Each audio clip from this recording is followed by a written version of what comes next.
예, 저도 방금 안내를 받았으면 안 헤맸을 텐데 오다가 뭐 내비시킨 대로 이렇게 보통 학교마다 왜 차 주차하는데 뒤에 있잖아요. 정문으로 안 들어오고. 그래가 작년처럼 이렇게 뒤로 갔더니 뭐 이상한 재개발 공사하는 아파트 재개발하는 거예요? 네. 뭐 거기로 들어갔어요. 그래가지고 한참 헤맸습니다. 저는 그 자기주도 학습 영역을 가지고 어머니들 만나 뵙고 있습니다. 올해는 이제 작년하고 조금 달라진 것이 교육감님 바뀌었죠. 알아요?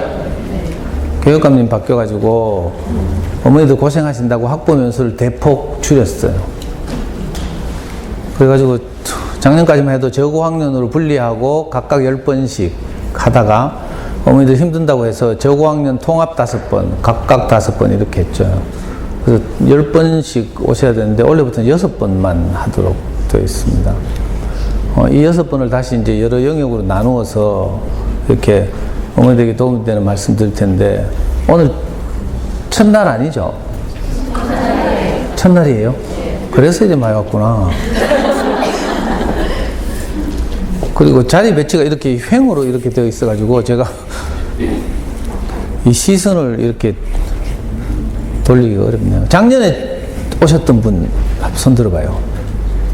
몇 분 안 되네. 반도 안 되네. 예, 알았습니다. 왜냐하면 제가 어젯밤부터 계속 고민을 했어요. 그 작년에 교장선생님이 이제 그 강의 내내 같이 들으시고 교장선생님이 너무 좋아해 주셔서 고학년 어머니들도 한번 들어보게 하고 싶다 이래가지고 제가 또 왔잖아요. 2번이나 한 해 2번 오는 경우는 예외적인데 너무 이렇게 좋게 들어주셔가지고 감사하기도 하고 이래서 원래는 무슨 말씀을 드릴까 진짜 어젯밤부터 고민을 했어요. 그래가지고 지난해 드렸던 뭐 말씀이 생각이나 날까 싶어가지고 근데 또 혹시 생각나면 어떡하지? 다른 말씀을 드릴까? 예를 들면 지난해 와가지고는 제가 책 읽기가 우리 아이 인생에서 얼마나 중요한지 이런 말씀을 드렸어요. 오늘은 아이를 살리는 수학 공부 이야기를 한번 해볼까? 아니면 사교육비를 현저하게 절약하는 엄마표 영어 공부 이야기를 할까? 뭐 하여튼 뭐 고민을 많이 했어요. 그래가지고 지금 제 PPT도 여기 노트북에다가 두 개를 복사해놨어요. 버전을. 아이를 살리는 수학 공부. 근데 방금 작년에 뭐 뵌 분 반도 안 된다니까. 그리고 제가 거듭 생각해도 제가 아이를 키워보고 이렇게 해도 우리 아이들 키우는 데 있어서 초등학교 시절에 정말 중요한 것은 무엇일까? 이걸 한 번 더 말씀드리는 것이 좋겠다 이런 생각이 들고요. 작년에 한 번 들었더라도 까마득하게 다 잊어버렸을 테니까 다시 한번 뭐 작년과 똑같진 않지만 한번 말씀드려 보겠습니다. 원래 교육청에서 정한 주제가 공부의 참맛을 아는 아이로 키우려면 입니다.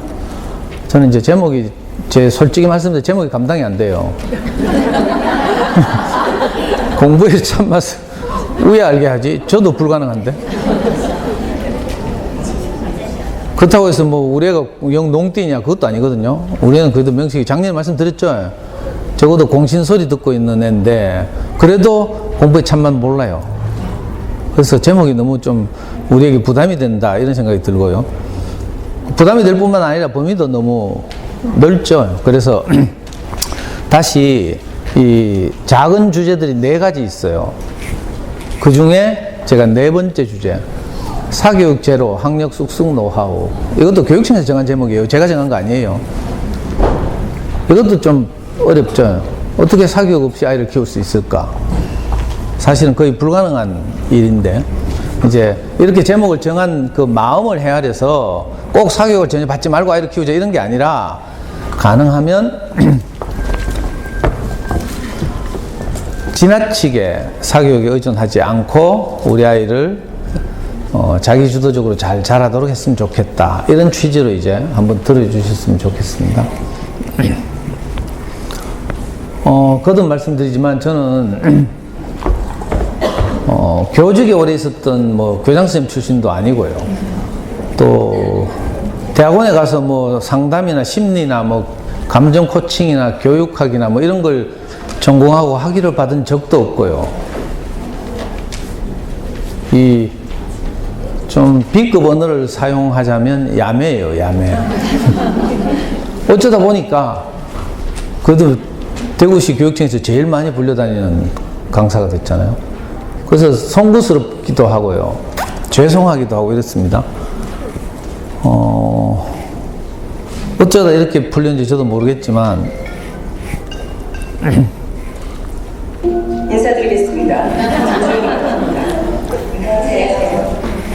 여기 계신 네 분이 저를 선택하셨지만 저는 1년에 2명의 아이가 존재하기 때문에 4분 중에 2분은 탈락하실 겁니다.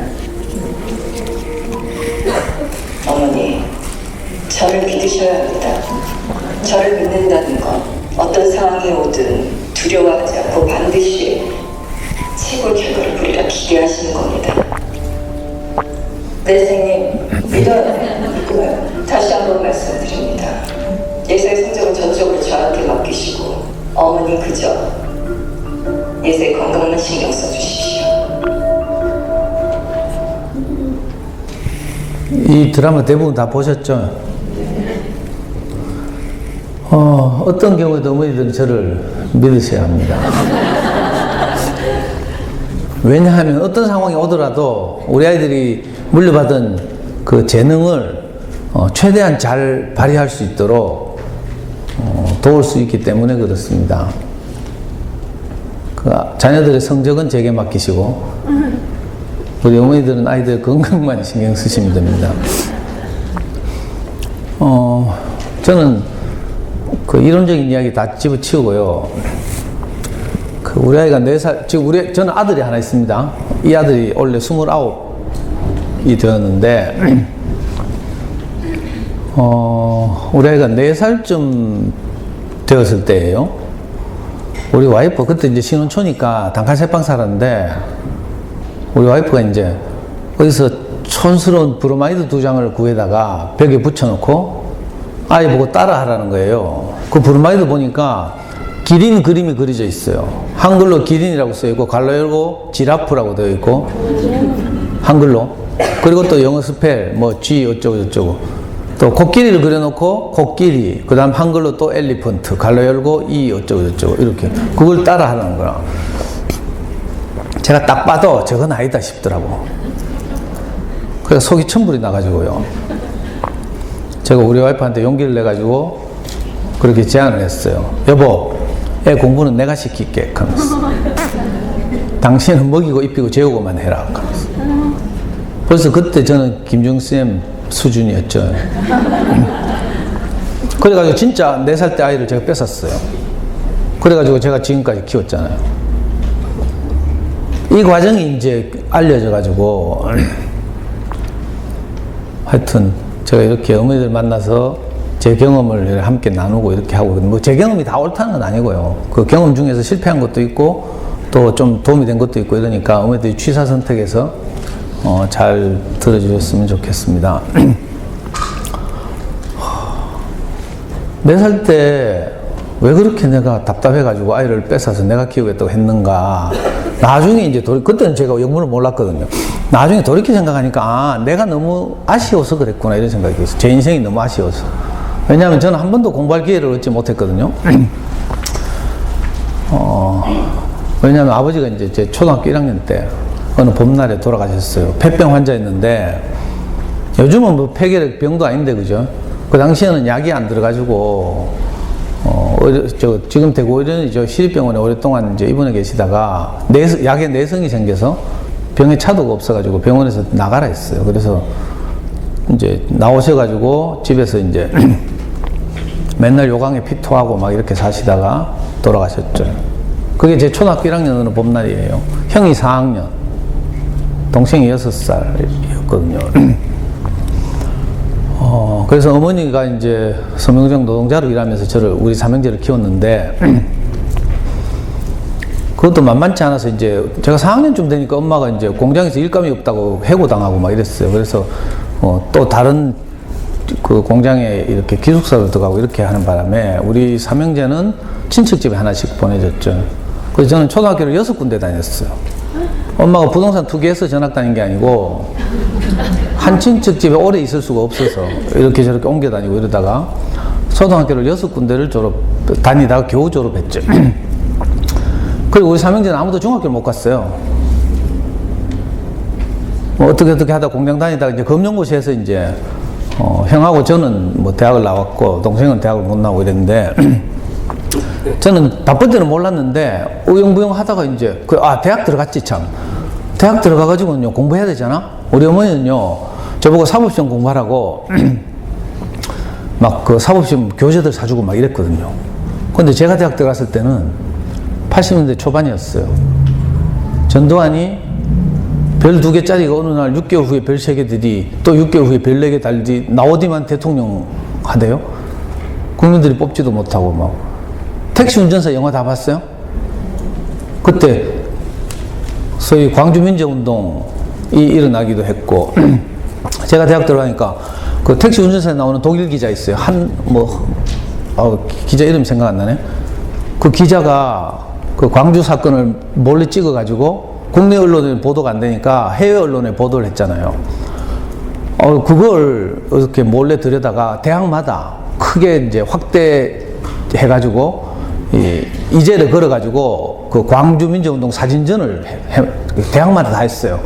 근데 순수한 우리 청년들이 그거 보면 전부 눈이 뒤집힌다니까. 저는 특히 맨날 데모만 하는 정치학과를 다녔기 때문에 대학 들어가서도 공부 못하고 맨날 데모만 했어요.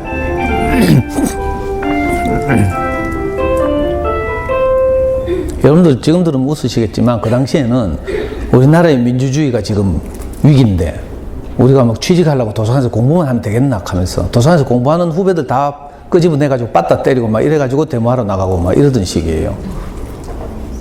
그래가지고 대학 들어가서도 저는 맨날 데모만 했어요. 그리고 잡혀가고 점거농성하고 막 국가안보법 위반하고 막 이렇게 살았죠. 그래서 한 번도 공부를 제대로 원 없이 제대로 해본 적이 없어요. 아마 그게 아쉬웠는가 봐요. 근데 어영부영 결혼해가지고 아이가 4살이 된 거죠. 그래서 이 아이는 내가 겪었던 아쉬움을 겪지 않고 원 없이 한번 공부를 시켜보자 이런 생각을 한 거예요.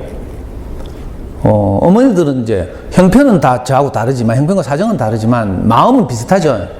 내가 겪었던 아쉬움을 우리 아이는 안 겪게 하고 싶다. 이래가지고 엄마가 못 해본 거 다 시키잖아.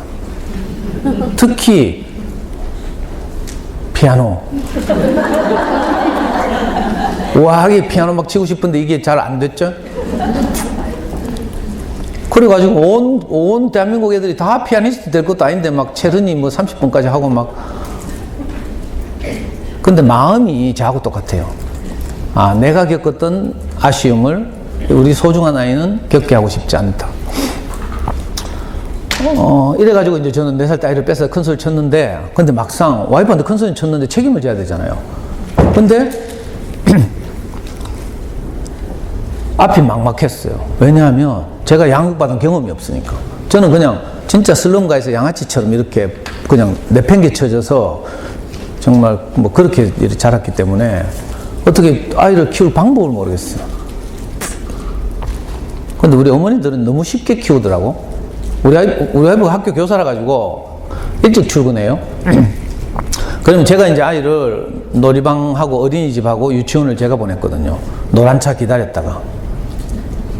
그때 여러분들의 세계를 제가 유심히 관찰했어요. 노란 차 태워 보내고 난 뒤에 처음 며칠은 막 빨리 자기 집에 올라가더라, 전부 다. 그래가지고 늦잠 자는지 뭐 연속극 다운받아 보는지 뭐 하여튼. 근데 며칠 지나니까 안 올라가. 노란 차 떠난 자리에 앉아가지고 자기들끼리 3, 3, 5 짝을 지어가지고 막 수다를 떨대요. 그래서 궁금한 거 묻기도 하고 막. 또 며칠 관찰하니까 그 서서 수다 떠는 게 다리 아픈가 봐. 그래서 언니 우리 집에서 커피 한잔 할래요? 하면서 데리고 가대. 데리고 가가지고 커피 끓여주고 과일 깎아주고 하면서 궁금한 거 묻잖아요. 고수 언니들한테. 또 며칠 있으니까요. 언니, 이번에 언니 집에 놀러 가봐도 돼요? 하면서. 그러면 그 언니들 하는 대답이 대한민국 엄마들 다 똑같아. 우리 집 청소 안 했는데. 그래, 아침 일찍 애 빨리 노란차 태워 보내고 빨리 자야 되는데 세수도 안 했는데 그래, 청소를 언제 해요? 그래도 대접받은 게 있어가지고, 그죠? 거절을 못 하잖아요. 그래서 데리고 가, 후배를. 그러면 이제 또 대접받은 대로 남을 대접하라고 과일 깎고 커피 끓이고 하죠. 그 사이에 이 저학년 엄마들이 뭐라 해요? 언니 집 구경 잠깐 할게요 하면서 제일 큰 애 방에 뛰어가잖아요. 제일 큰 애 방 책상 위에 학습지가 뭐 놓여 있는지, 우리 집에 없는 전 집은 뭐 있는지 막 스캔하죠, 스캔. 이러면서 이제 엄마들은 소위 자녀교육 정보를 주고받아요. 그리고 오늘 같은 날 학교 무슨 뭐 공개의 날 이런 거 있으면 다 모였다가 이 근처 이런 뭐 있지? 유명한 커피숍 다 모이죠. 또 밥 모임 한다 하고 막 이렇게 엄마들끼리는 커뮤니티가 자연스럽게 형성되고 정보를 주고받고, 모르면 고학년 언니한테 묻고 막 이래요. 근데 저도 그 노란차 떠나간 자리에 제가 있었거든요. 근데 아무도 저보고는요, 오빠 우리 집에 가서 커피 한잔 할래요? 그래가지고 저 그걸 몇 년 했는지 모르겠어요. 노란차를 그 노란차 태워보는 세월이 1, 2년이 아닌데 아무도 저한테 말 거는 엄마가 없었어요. 그래가지고 저는 너무 답답해가지고 작년에도 말씀드렸잖아요. 대구 시내 제일 큰 서점에 뛰어갔어요. 그때는 제일서적이 제일 컸거든. 영풍, 교보 이런 게 대구 내려오기 전이니까. 제일서적 지하 1층에 가면 육아 코너가 있어요. 큰 책장, 2책장인가 3책장이 전부 육아서적이에요. 그래가지고 거기는 육아서적을 제가 다 읽었어요. 좀 과장하자면 특히 양심을 걸고 제가 말씀드리건데, 제목에 서울대자 들어가면 무조건 다 읽었어요. 그리고 제목에 영재자 들어가는 거. 그래가지고요, 그 영재 가문이 키운 대로, 예를 들어서 독일에 유명한 영재 가문이 있어요. 칼비텍 집안이라고. 그 집안은 뭐 어릴 때부터 뭐 숲을 데리고 다니고 산책하고 뭐 이렇게 하더라. 그래가지고 저는 우리 애 데리고 맨날 앞산 걷고요.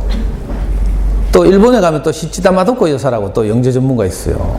그럼 또 그분이 한 대로 따라하고 막 이렇게.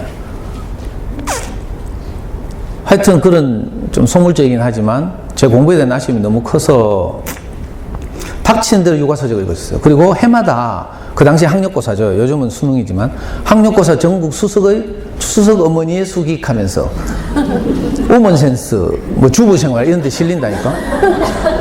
그러면 도서관에 가서 그거 다 복사했어요, 제가. 스크랩. 그리고 그대로 따라하고 있잖아요. 실제로 어느 해에는 학력고사 전국 수석한 엄마가 애 4살 때 국어사전을 사서 텔레비 옆에 놔뒀대. 왜? 애가 자꾸 모르는 말을 물으니까 귀찮아가지고.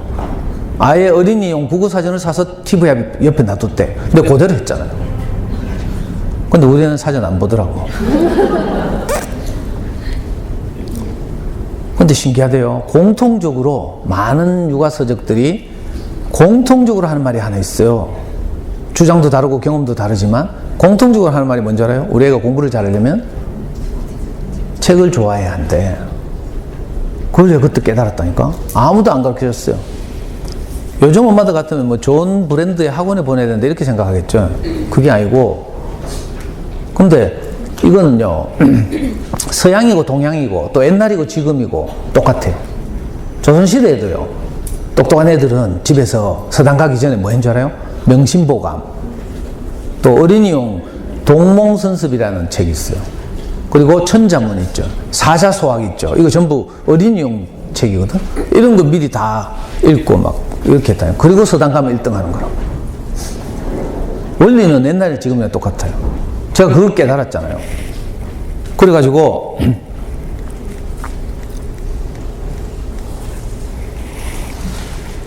아, 책 읽기가 정말 중요하구나 이 사실을 알게 된 그 비슷한 시기에 우리 집 사람이 이제 학교 퇴근하고 버스 타고 퇴근하고 돌아오다가 서부정류장 근처에서 저 어린이 전문 서점 하는 간판을 발견했어요. 그래가지고 어느 날 저하고 아이를 끌고 저 서점에 가더라고. 처음엔 끌려갔죠. 가보니까 홀딱 반할 만한 그런 좋은 그림책들이 있죠. 세계적인 그림책들이 쫙 전시되어 있는 거라. 그러니까 어떤 책이 좋은 책인지 고민할 필요 없어요. 저 서점에 있는 책 다 사면 돼. 어떤 엄마는 또 막 서점 전화번호 적고 이러더라. 망하고 없는데.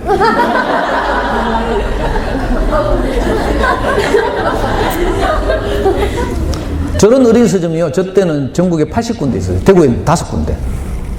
근데 교원 언니들이 너무 맹활약하는 바람에 이런 서점들이 다 망해가지고 지금 대구에 딱 하나 살아남아 있어요. 만천동에 가면 책벌레 서점이라고. 이건 대구에서 제일 처음 생긴 서점인데 제일 오래됐고, 근데 결국 몇 년 전에 문을 닫았죠. 경영난 때문에. 그리고 참 요즘은 저처럼 어린 서점 가서 책 안 사도 되죠. 왜? 시대가 굉장히 좋아졌고 선진화되다 보니까 학교 도서관에 좋은 어린이책이 굉장히 많이 들어오고 있고요. 또 공공도서관에 어린이 열람실이 따로 생기고, 우리 집 앞에 가면요 달서 어린이 도서관이라고, 어린이 도서관이 전문적으로 따로 있다니까. 저 서구에도 있더라. 서구 어린이 도서관 가면서. 여기서 제일 가까운 공공도서관이 어디예요? 없어요? 중앙도서관? 아니잖아. 작은 도서관.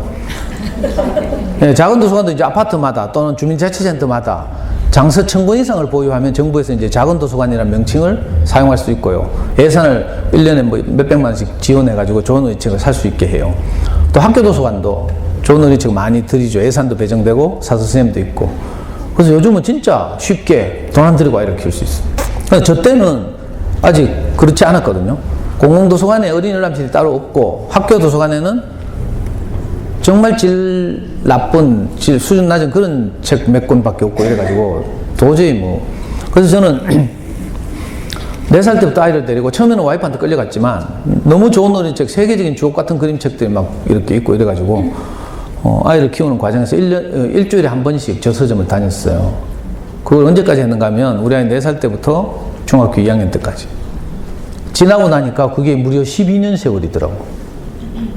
지금 생각해도 저는 가장 자랑스러운, 제가 아이와 함께 성장하는 과정에서 가장 자랑스러운 기억이 몇 가지 있는데, 그 중에 대표적인 게 아이하고 12년 동안 어린이 서점을 다녔다. 일주일마다요 10권에서 15권의 그림책을 샀어요. 그래서 사서 돌아오면 엄마하고 이제 아빠하고 교대로 읽어주겠죠. 물론 엄마가 주로 많이 읽어주고요. 그리고 다 읽고 나면 일주일이 지나줘요. 그러면 또 서점에 살아가고. 근데 신기한 일이 벌어졌어요. 진짜. 제가 아까 육아서적 많이 읽었다고 했죠. 육아서적 읽어보니까 공통점이 그거라고 했어요. 애가 책을 좋아해야 된다고. 책을 좋아하다 보니까, 진짜 뭐가 자라는 게 보여요. 이 신기한데. 여러분들이 제 말을 믿으셔야 하는데. 안 믿을까봐 인증샷. 이거 우리의 5학년 때예요. 5학년 어린이날이었는데, 어린이날 되면 전부 이제 야외로 놀러 가잖아요. 이랜드니 뭐 스파벨리니 막 다 놀러 가는데, 우리는 어린이집, 어린이 서점에 갔어요. 그랬더니 어린이 서점 주인이 너무 좋아가지고, 왜 이날은 손님 잘 안 오거든요. 어린이날이라서. 근데 오니까 이제 이벤트 하는 거야. 가족 사진 촬영 이벤트. 그때 폴라로이드 카메라로. 디카도 없던 시절이에요. 우리 아버지가 깜짝 놀라가지고요. 평소에는 뭐 쟤 미워가지고 막 커피 태워달라고 하면요 빨리 죽으라고 진하게 태워줘요. 근데 이날은 막 쇼 하잖아. 쇼. 다정한 척 막 어깨 손 얹고 막 연출하고 막. 애는 쪽팔린다고 그렇게 고개 쳐박고 있고요. 이거 억지로 찍었어요.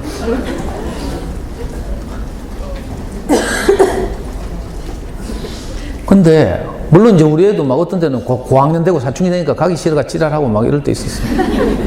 그럴 때마다 저는요, 지금도 기억이 생생해요. 서부영 옆에 가면 롯데리아 있다니까.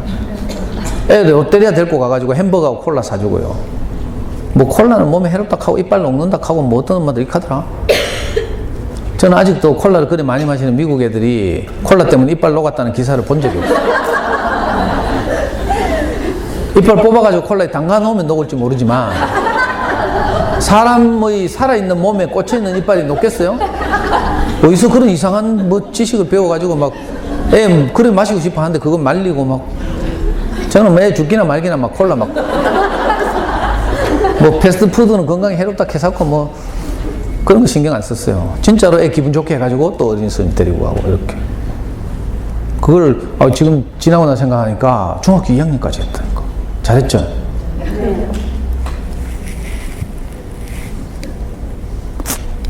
근데 이거 그 책만 한 말이 아니고요. 이거 서울의 광화문 교보문고 앞인데 저 동상의 교보문고 설립자 신영호 회장님이라고 교보그룹의 저 오너예요. 이분이 광화문에 교보문고를 만들고 돌비석이 저렇게 새겨놨잖아요. 책이 왜 공정을 거쳐서 사람이 책을 만들잖아요. 근데 그 만들어진 책이 거꾸로 사람을 만든다는 거라. 사람에게 영향을 미친다 이 말이죠. 좋은 어린이 책은요 우리 아이에게 영향을 미쳐요. 신기하다. 또 저분만 적한 게 아니라 그 여러분들 다 아시는 이제 마리아 몬테소리 알죠? 이탈리아가 낳은 세계적인 교육학자예요. 이분이 교육학자인지도 모르고 뭐 교구 이름인 줄 아는 사람도 있더라. 몬테소리 음물 뭐 이런 거 다 알죠? 그 마리아 몬테소리의 영향으로 생긴 거라. 마리아 몬테소리가 한 유명한 말이 있어요. 한 아기가 훌륭한 어른으로 성장하려면 크게 세 가지 영역의 균형감 있는 발달이 필요하다. 그 세 가지 영역이란 첫째 신체 영역. 그래서 요즘 엄마들은 이제 옛날 우리 엄마처럼 가족이 죽기나 말기나 막 국 끓여가지고 아지노모토 미온 태우고 이런 거 안 하죠. 요즘은 식당에서나 화학조미료 쓰지 주부들이 가족들 먹는 찌개에 막 화학조미료 써요? 안 쓰죠. 옛날에 막 썼어요. 그 요즘 엄마들은 막 GMO 조작식품 하면서 피하고 막 또 유기농 채소 찾고 막 수준이 너무 높아졌어. 대충 먹어도 되는데. 이게 신체 영역 건강 때문에 그래요. 애들 아토피도 하고 막 이러니까. 두 번째가 뭔가 하면 인지 영역. 그죠? 인지 영역이 잘 자라야 공부를 잘한대. 그리고 세 번째가 정서 영역이에요. 이 건강해야 하고 인지 능력이 발달해야 하고 또 정서적으로 안정돼야 하고 이 세 가지 영역이 균형감 있게 잘 갖춰지면 아이들이 잘 자란대요. 신체 영역이야 뭐 제가 드릴 말씀이 없고 인지 영역의 발달, 인지 영역을 구성한 요소가 저런 거예요. 옛날에는 이걸 스키마라고도 불렀어요. 한 아이가 학급에 들어가서 학교 들어가가지고 선생님이 수업을 받잖아요. 얼마나 소화하는가는 그 아이의 사전 지식, 스키마라고 하죠. 배경 지식에 달려 있다. 그 전에는 머리가 좋아야 된다 이렇게 했어요. 그게 아니에요. 그죠? 그 전에 많은 경험을 하고 좋은 어린이책을 접하고 이러다 보면 저런 게 풍성해지는 거죠. 생각하는 힘, 또 듣고 이해하는 힘, 읽고 이해하는 힘, 또 집중력, 독해력, 어휘력 뭐 이런 것들이 자라야 학교 수업을 잘 소화하기도 하고 또 앞으로 더 커서 자기에게 주어진 과제를 잘 해결해 나가는 이런 자기주도적인 능력을 갖추게 되는 거죠. 저런 능력들이 자라야 돼요. 그러니까 초등학교 시절에 어머니들이 하는 모든 것은 초점을 저기 맞춰야 돼요. 내가 지금 선택한 것이 우리 아이의 생각하는 힘을 자라게 하는 것인지 아니면 단순 반복을 하는 것인지 이걸 잘 가려야 되죠. 그래서 단순 반복하는 건 과감하게 끊어야 돼요. 근데 신기하게도 아까 말씀드렸는데 꾸준히 여러분들 왜 애들 유치원이나 이런 데 보내도 어느 날 자기가 잘 처음 듣는 말을 애들이 구사하잖아요. 어디 기관에 갔다 오면. 그러면 너무 놀랍죠. 그래가지고 그 우야란 놈 하고 뭐 묻잖아. 그러면 애들 뭐랄까 해요? 내가 저절로 알았어 하면서. 사실은 다 영향을 받았거든. 책을 읽었거나 선생님이 동화책을 읽어줬거나 이러다가 이제 그 말이 자기가 소화된 거라. 소화되면 말할 수 있게 되죠. 처음에는 들어요. 들어서 많이 소화되면 자기 말이 돼. 그러면 그 어휘를 구사할 수 있어요. 이런 과정을 이제 아이들이 계속 거치게 되는데, 그래서 애들 어릴 때 보면 유아기 때는 전부 영재죠, 영재. 너무 흡수력이 뛰어나고요. 그래가지고 막 애들 막 포켓몬 진화하는 과정 외우는 거 보면 귀신 같잖아. 맞죠? 아니 그 어려운 외래어에 대한 포켓몬을 다 기억한다니까. 저는요 내가 관심이 없으니까 방탄소년단 7놈도 얼굴하고 이름을 매칭을 못 시켜. 애들하고 저 소통하려고 하면 그거 좀 알아야 되거든요. 방탄 팬들이 하도 많아가지고. 근데 엄마들은 알죠? 몰라요? 아줌마네. 이거 알면 형아, 모르면 아재락 하더라고.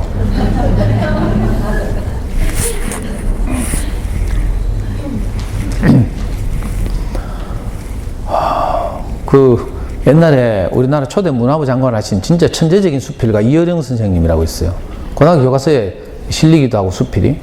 이어령 선생님 지금도 정말 뛰어난 분이죠. 80이 넘은 노령에도 이어령 선생님 서재 보면요. 모니터가 몇 대 있어. 그리고 아이패드 막 이런 거 쓰고요. 막 하여튼 희한한 어플 있잖아요. 저도 이어령 선생님 그 작업하시는 거 보고 그 어플 사가지고 쓰는데 에버노트라는 어플이 있어. 이 컴퓨터에서 에버노트에 저장을 하잖아요. 그러면 다른 컴퓨터에서 똑같이 저장돼 있어. 휴대폰에도 저장돼 있고 아이패드에도 저장돼 있고 막 이런 공유 어플도 막 쓰고요. 근데 이어령 선생님이 옛날에 지금은 절판되고 없는 책인데 그 유명한 책을 냈어요. 천년을 만드는 엄마 하면서. 이 길게 보고 아이를 키우자는 거죠. 천년을 만드는 엄마. 이 책에 보면 이어령 선생님이 우리가 아이를 키우는 일은 콩나물 시루에 물을 주듯 하는 것하고 비슷하다 이렇게 말했어요. 콩나물 시루에 물을 주면 물이 밑으로 다 빠져나가죠. 요즘 엄마들 콩나물 시루 모르실까봐 제가 저 나무로 받쳐놨어요. 물이 잘 빠지게 항아리로 물 받고 있고요. 콩나물 시루에 위에서 물을 줘요. 물이 구멍이 뚫혀 있으니까 시루 밑에 구멍이 뻥뻥뻥 뚫혀 있으니까 물이 다 빠져나가. 근데 결과적으로 어떻게 돼요? 콩나물이 자라고 있어요. 이 신기하다니까. 우리 아이들 키우는 것도 이거와 비슷해요. 좋은 어린이책 읽으면요 남는 게 없는 것 같잖아. 근데 학습지를 하면 어때요? 좀 남는 것 같죠? 진도라는 거 남고 동그라미 친 개수 남고 뭐 이래요. 그래서 엄마들 이런 거 좋아한다니까. 눈에 보이니까. 근데 콩나물에 물 주면 콩나물 자라는 거 눈에 안 보여. 좋은 어린이책을 읽었는데 눈에 안 보이는 실력이 자라거든요. 아까 말한 생각하는 힘, 사고력, 독해력, 어휘력, 집중력 이런 게 자라요. 근데 눈이 안 보여. 학교 기말고사라도 평가가 잘 안 돼. 그래가지고 엄마들이 이런 거 때려치우고 당장 눈에 보이는 현찰을 추구하죠. 안타까운 일이에요.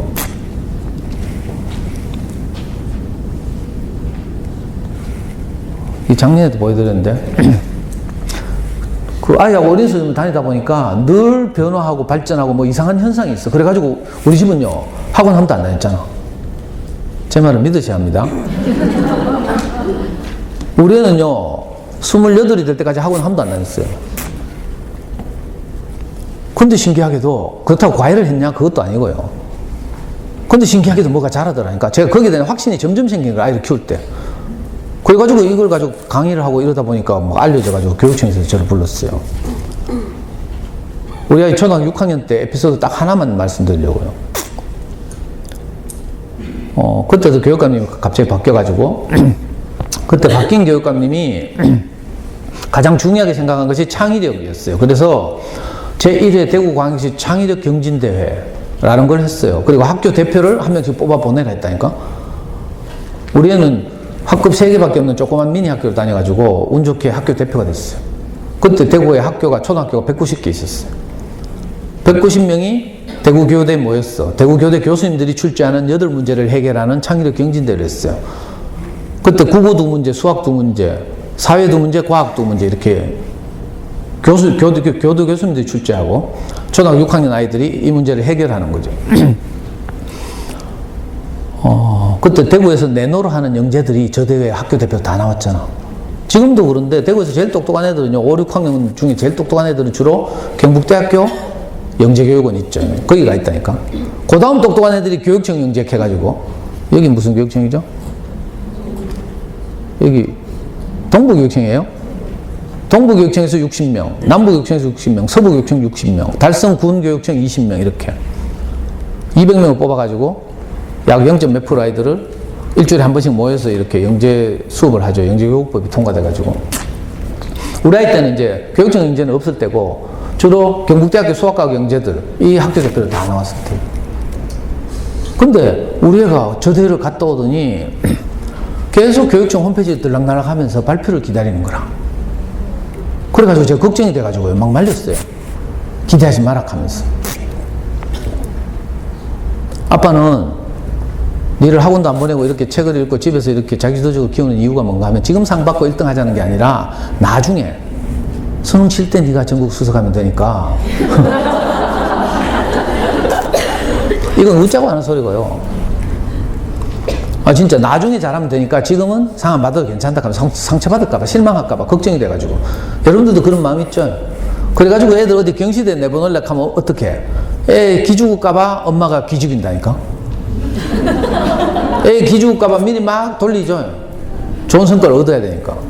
그래서 제가 가능하면 뭐 이상한 사설 경시대 이런데 엄마들 내보내지 마라 하잖아요. 왜? 제가 그 마음을 아니까. 애 기죽을까봐 우리가 막 애 잡는다니까? 미리 막 돌리고 이래가지고 조금이라도 좋은 성적, 장려상이라도 받아야 되니까. 저도 기죽을까봐요. 계속 맞았어요. 근데 제 말을 개무시하고 계속 홈페이지 들락날락 하더라고. 그래가지고 진짜 발표가 났잖아요. 우리 몇 등 한 줄 알아요? 말해봐요. 몇 등? 그래, 이래 말해야지. 1등이라고 말해줘서 고마워요. 그때 만약 우리가 1등 했다면 전 대구 안 살아요. EBS 출연하고 막 세상을 바꾸는 15분 이런 데 나가서 강의하고 이래야지. 그때 대구에서 우리의 동기 중에 제일 똑똑한 애가 하나 있었어. 저 달서구 도원초등학교 6학년이었는데 학교 대표로 나왔잖아. 대구에서 수학과학으로 중학교 때까지 적수가 없었어요. 걔는 도원초등학교, 도원중학교를 나와가지고 그때 부산에 처음 생긴 한국과학영재학교 그거 갔잖아. 2년 만에 한국과학영재학교 없을 땐 대부분 민사고 가고 이랬죠. 근데 얘는 한국과학영재학교 가가지고 2년 만에 프린스턴 갔어요. 프린스턴이라고 들어봤어요? 나중에 들어보니까 얘는 벌써 초등학교 4학년 때 프린스턴에 살았대. 아빠가 교환교수로 프린스턴 갔대. 그리고 거기 살면서 자기가 잘하면 프린스턴에 오는 꿈을 키웠대. 아빠가 프린스턴 교수라는데 뭐. 유전자 좋겠죠? 그런 애가 이 대회에 나왔어. 우리 애가 이길 수 있어, 없어요? 근데 이상한 건 걔도 1등 못했잖아. 이 대회에서 얘 2등 했어요. 이름도 지금 알아. 노희수라고. 얼마나 내가 의식이 되면 애 이름을 지금도 알까. 걔도 2등. 그때 1등 한 명이 금메달, 2, 3, 4등 은메달, 5등에서 9등 동메달. 이게 동메달이잖아. 캣죠. 우리 재작년에 최순실 사태가 딱 터지자마자 아빠한테 카톡이 왔어요. 아빠 수저 뭐야? 흑수저 하니까. 그럼 난 조선을 탈출해야 되겠네. 그때 막 왜 그런 거 있었잖아요. 백으로 막 가고 막 정유라 막 이렇게 하니까 그때 우리나라 청년들 취업난 때문에 헤매는데 누구는 백으로 가고 이러니까 우리나라를 뭐라고 부른 줄 알아? 헬조선이라고 불렀어요. 그 우리 애도 그때 너무 속상해가지고 자기는 한국을 떠나겠대. 그래서 대학 졸업하자마자 외국에 취직해가 나갔어요. 그런데 잘 됐다 하면서 우리의 방 제가 쓰려고. 우리의 방 정리하다 이걸 다시 발견했다니까. 그러니까 작년부터 제가 이거 인증샷으로. 그때 너무 기특했어요. 자랑스럽고 진짜로. 5등이지만 그냥 좋은 어린책을 읽었는데 신기한 결과를 가져오더라니까. 그냥 우연이 아니고요. 그때 나온 문제가 뭔가 하면 읽기 문제만 딱 소개하면 읽기 문제에 은행나무에 관한 긴 지문이 주어졌어요. 은행나무는 지금으로부터 약 2억 년 전에 지구상에 출현해서 그죠? 여러 대륙으로 번성하면서 지금도 잘 이렇게 그죠? 멸종하지 않고 살아있다. 은행나무가 인류에게 주는 유익은 이런저런 것들이 있다. 뭐 이런 긴 지문을 주고요. 그런데 은행나무보다 훨씬 뒤늦게 출현한 식물 가운데 이미 지구상에서 사라지고 없는 종들이 많이 있다. 뭐 그 이유는 이러이러하다 하면서 긴 지문을 주고요. 문제 딱 하나 달려있어요. 네가 생각하기에 은행나무가 지금까지 멸종하지 않고 있는 이유를 생각나는 대로 써라. 그 답다는 난이 20칸이 있어. 20줄이 20줄. 논리적으로 많은 생각을 그죠? 적을수록 높은 점수를 받는 거라. 이거 사교육으로 되겠어요? 생각하는 지문을 읽고 거기서부터 무슨 정보를 그죠? 끄집어내는 그런 힘이 있어야 돼. 그런 문제 나왔다니까. 나중에 또 기회가 되면요, 내가 수학 공부에 대해서 이야기할 기회가 생기면 수학 문제는 어떻게 나오는지 말씀드릴게요. 몇 년 후가 될지 모르지만. 그러니까 그냥 우연으로 된 게 아니고요. 정말 다양한 책을 꾸준히 읽다 보니까 뭐가 자라는 거죠. 아까 말한 인지 영역을 구성하는 여러 요소, 생각하는 힘, 독해 능력, 어휘력, 집중력 이렇게 자라요.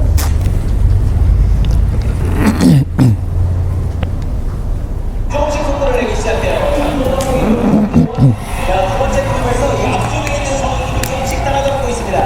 자, 지금은 밴더가 가장 빠르게 통과하면서 또 포인트를 가져가게 됐고요. 덴마크 또 포인트 정재원과 한 포인트를 가져가게 됐습니다. 이제부터 직선 기구가 시작되겠습니다. 마지막 내려갑니다. 마지막 내려가기. 그렇죠. 잘해보시는 여기 선두로 달리는 두 빨간 추링 보여요? 얘들에 주목해야 돼. 이승훈한테 주목하면 안 돼요.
어떤 엄마들 이거 보여주니까 막 박수 막 치고 이러더라. 이승훈 우승했다고.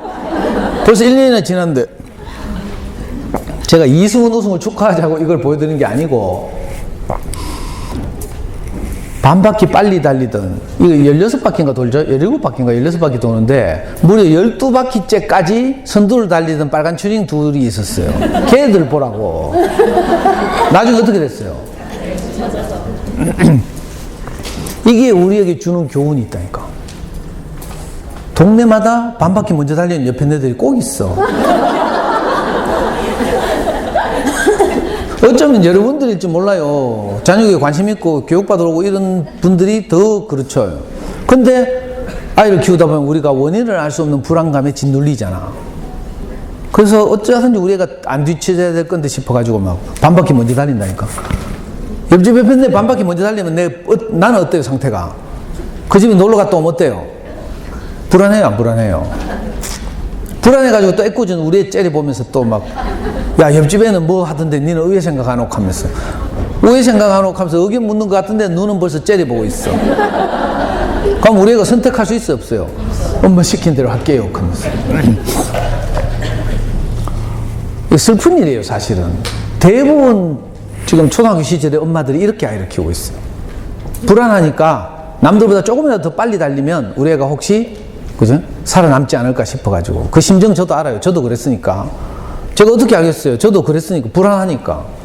그래가지고 애 키우다 보면 이 불안감이 결국 애한테 다 전가되죠. 우리가 아이를 키우다 보면 여러분들 그냥 이렇게 예쁘게 화장해가지고 외출해가 커피숍에 우아하게 있을 때는 전혀 모르는데 애 키울 때 보면 전부 사이코죠, 사이코. 전부 정신병 하나씩 있잖아. 충동 조절 장애라고. 고백하건데 저는 중증이에요, 중증. 왜? 아쉬움이 더 크니까. 그래가지고 애 뭐 쥐잡듯이 잡아놓고 또 막 내일은 또 막 정신과 꼭 가봐야지 하면서 자책하고 막. 근데 미리 말한다고 했어요. 이건 정신과 가도 안 돼요. 정신과 가면 주로 우리 하소연을 들어주고, 그 의사들이 뭐 우리보다 경험 짜다는 많겠어요? 자기 경험 있으면 좀 이야기해주고. 어떤 엄마가 진짜 실제로 교통사고를 내가지고 그 트라우마 때문에 정신과에 다녔는데, 그죠? 정신과에서 하는 말 다 들어주는 거라. 막 불안하고 놀래고 뭐 잠이 안 오고 막 하면. 그러고 나서 겨우 자기 접촉사고 난 이야기 한다니까? 그러고도 그 엄마 상태 심하잖아, 환자가? 그러면 약물 처방. 니는 항우울제. 니는 신경안정제. 이게 다라. 근데 그 약물이 효과가 있으려면요, 이 증세가 일관돼야 되거든? 풀타임 사이클 해야 된다고요. 근데 우리가 아이를 키우면서 겪는 이 병은 풀타임이 아니고 파트타임 사이코라. 2시간 지나면 다 제정신 돌아와요. 2시간 지나면 맨정신 돌아오죠? 그러면 또 애 자는데 가가지고 또 침대에 가가 막 끌안고 울면서 막 우리 딸 사랑해 하고 막. 저도 이거 많이 했어요. 저는 여러분들도 훨씬 많이 했겠지. 저는 성질도 급하고 이러니까 바로 발로 차고 애 머리 쥐박고 막. 애한테 미안해 죽겠네. 그리고 나서 2시간 지나면 맨정신 돌아오더라고. 그러면 애 침대방에 뛰어가가지고 침대 밑에 무릎 꿇고요, 진짜로. 애 손을 꼭 잡고. 아까 아빠가 미쳤는갑다 하면서. 지금 아빠가 교회 다니면서 목사님 말씀 열심히 듣고 있으니까 조만간 인간 될 거야 하면서. 우리 아들이 조금만 더 기다려줘 하고. 진짜 이 말 많이 했어요. 그리고 그 대신에 다음날 일어나서 또 훌훌 털고 아이와 함께 한 걸음씩 걸어갔어요. 여러분들 왜 하는 줄 알아요? 애 잡았지? 정신과 갈락하다 그건 너무하다 싶어서 동네 언니들 만난다 커피숍에서. 그리고 막 하소연 하죠? 그럼 언니들이 뭐라 해요? 바락하면서 네가 뭐 자기도 학습이고 지랄이고 한다고 가다가 애하고 관계만 더 나빠진대 하면서. 더 나빠지기 전에 빨리 어디 보내라. 이게 언니들의 조언이라니까. 저는 다행히 동네 언니가 없어가지고 캤죠. 작년에도 캤어요. 여러분들 동네 언니들을 조심해야 돼. 언니들도 잘 몰라. 그리고 그 언니 집 큰아들 있잖아. 이제 6학년 중학생 되잖아. 사춘기 내가 말 안 듣고 막 익하거든. 그럼 뭘 한 줄 알아요? 후배들 모아놓고 바락하면서 사춘기 되면 말 안 듣는데 말 잘 들을 때 더 빡시게 돌려라. 이걸 조언이라고 한다니까? 아니, 여러분도 한번 생각해봐요. 1, 2학년 꼬마들이 요즘 이제 한 학년이 1월부터 12월생이잖아요. 한 학년이잖아. 이건 교육과정의 어떠함 때문에 그렇게 한 학년을 묶어놨어요. 근데 8살짜리가 1월생 8살짜리하고 12월생 8살짜리하고 수준이 같아요? 하늘과 땅 차이예요. 그래서 1월생은 가만히 놔둬도 반바퀴 먼저 간다니까? 그러면 12월생은 막 1월생 보고 막 허리 쫄라매고 뛰어가야 되잖아. 미치고 환장하지. 그래가지고 막 그 12월생 애를 막 1월생 따라가라고 막 돌리고 있죠. 그러면 애 짜고 나는 거라, 이제. 소위 수포자 되는 거야, 수포자. 그냥 놔두면 잘할 텐데, 우리가 불안해가지고 12월생, 1월생 따라가려고 해. 이건 말이 안 되는 거죠. 무슨 말인지 알겠어요? 어릴 때는 그 차이가 굉장히 커요. 우리 애는 2월생이었거든요. 우리 애 때는 3월생부터 그 다음에 2월생까지가 한 학년이었어. 우리 애 학교도 가니까요. 제일 작고 있잖아. 여학생들은 머리통 하나 더 크고 있잖아. 누님 같아, 누님. 그래도 우리 애는 책을 많이 읽어. 공부는 뭐 그렇게 뒤처지거나 이런 적이 없었는데, 운동회 때 달리기 하면요. 맨날 꼴찌라. 6년 내 꼴찌했어요. 4학년 때 드디어 4등 했잖아. 그래가지고 놀래가지고 잠시 먼산 팔다가 애 4등 했다 하길래 도장 찍어주는데 가봤어요. 4명 뛰었다 하세요.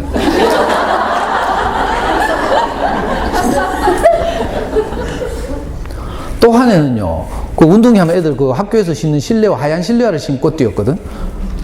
5학년 때인가는 우리 와이프가 애 실내화 오래 신으라, 졸업할 때까지 신으라고 좀 풍성한 걸 사줬어. 풍성한 거 사줬는데, 아니, 딱 맞는 거 신고 뛰도 꼴찌인데, 60m를 뛰는데 풍성한 거 신고 뛰다가 신발 한쪽 벗겨졌잖아. 그래가지고 우리 막 얼굴 뻘거해가 막 쩔뚝거리면서 신발 줘가지고요. 30m, 60m 꼴이나 하는데 차이가 30m 나더라니까. 그때 내 열받아가지고 진짜 이혼할 뻔했어. 얼마나 속상한지. 왜냐하면 저는 이 어린 시절에 친척집을 전전하던 트라우마가 있어요. 어찌하든지 이 아이가 기가 안 죽어야 되는데 내가 하도 기죽어 자라가지고 그런 간절한 마음이 있는데 그런 사소한 일로 애 기죽는다고 생각하니까 얼마나 속상해요. 그때 이혼할 뻔했다니까.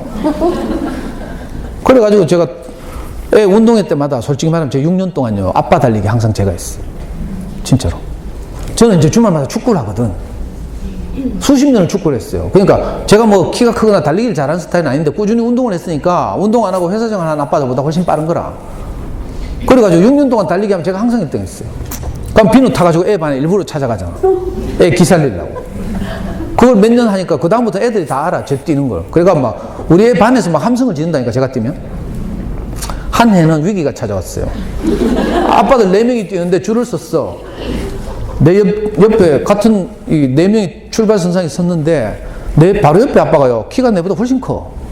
그리고 다리도 길어. 그리고 추리닝을 신고 딱 온 거라. 추리닝을 입고 온 거라. 그래서 작정하고 온 거죠. 느낌이 싸하대? 그래가지고 제가 화장실 잠깐 갔다 온다고 빠졌잖아, 그 줄에서. 그러니까 다른 조로 가서 결국 내 1등 했어요.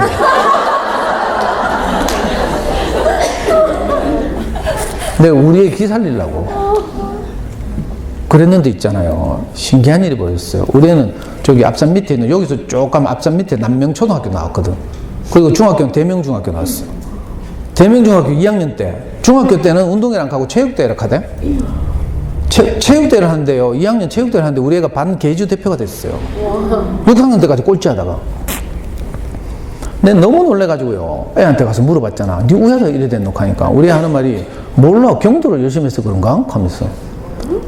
그때 한창 경도라는 게 유행했거든요. 경찰과 도둑.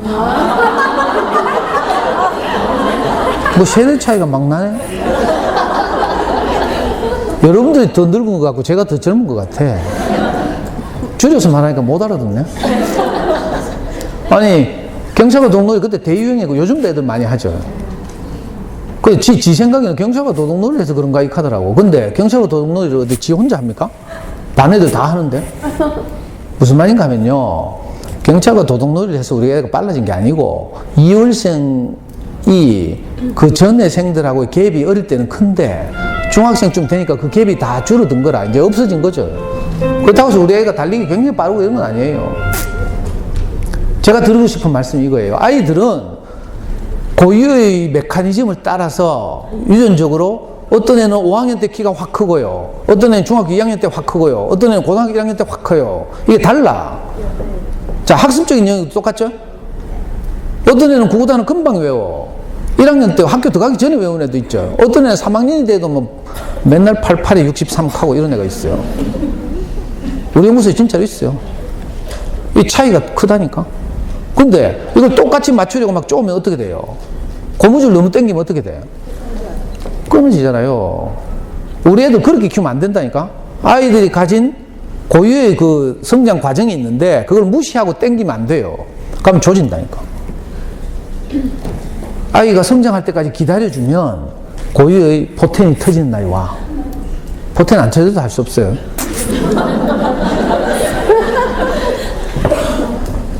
아이들이 그 물려받은 재능을 잘 발휘할 수 있는 날이 온다니까. 그건 아이마다 다르죠. 어떤 애는 학습 재능이 있어서 더 잘할 수도 있고, 어떤 애는 좀 학습 재능은 좀 덜 할 수도 있어요. 그러나 우리 아이만큼 최대한 잘 발휘를 하는 거죠. 그래서 멀리 보고, 아까 이혜령 선생님 말씀하신 것처럼 멀리 보고 아이를 키워야 돼요. 이걸 보고 일본의 어떤 학자는 숨은 실력이라고 부른다고 했어요. 생각하는 힘, 집중하는 힘, 그죠? 어휘력, 독해력, 창의력, 이런 건요, 보이지 않는 실력이라 단원평가나 기말고사로도 잘 안 드러나요. 물론 애가 너무 뛰어나서, 그죠? 가만히 놔뒀는데도 반바퀴 먼저 달린다 이러면 할 수 없어. 그건 괜찮은데 억지로 하는 건 안 된다 이런 말이죠.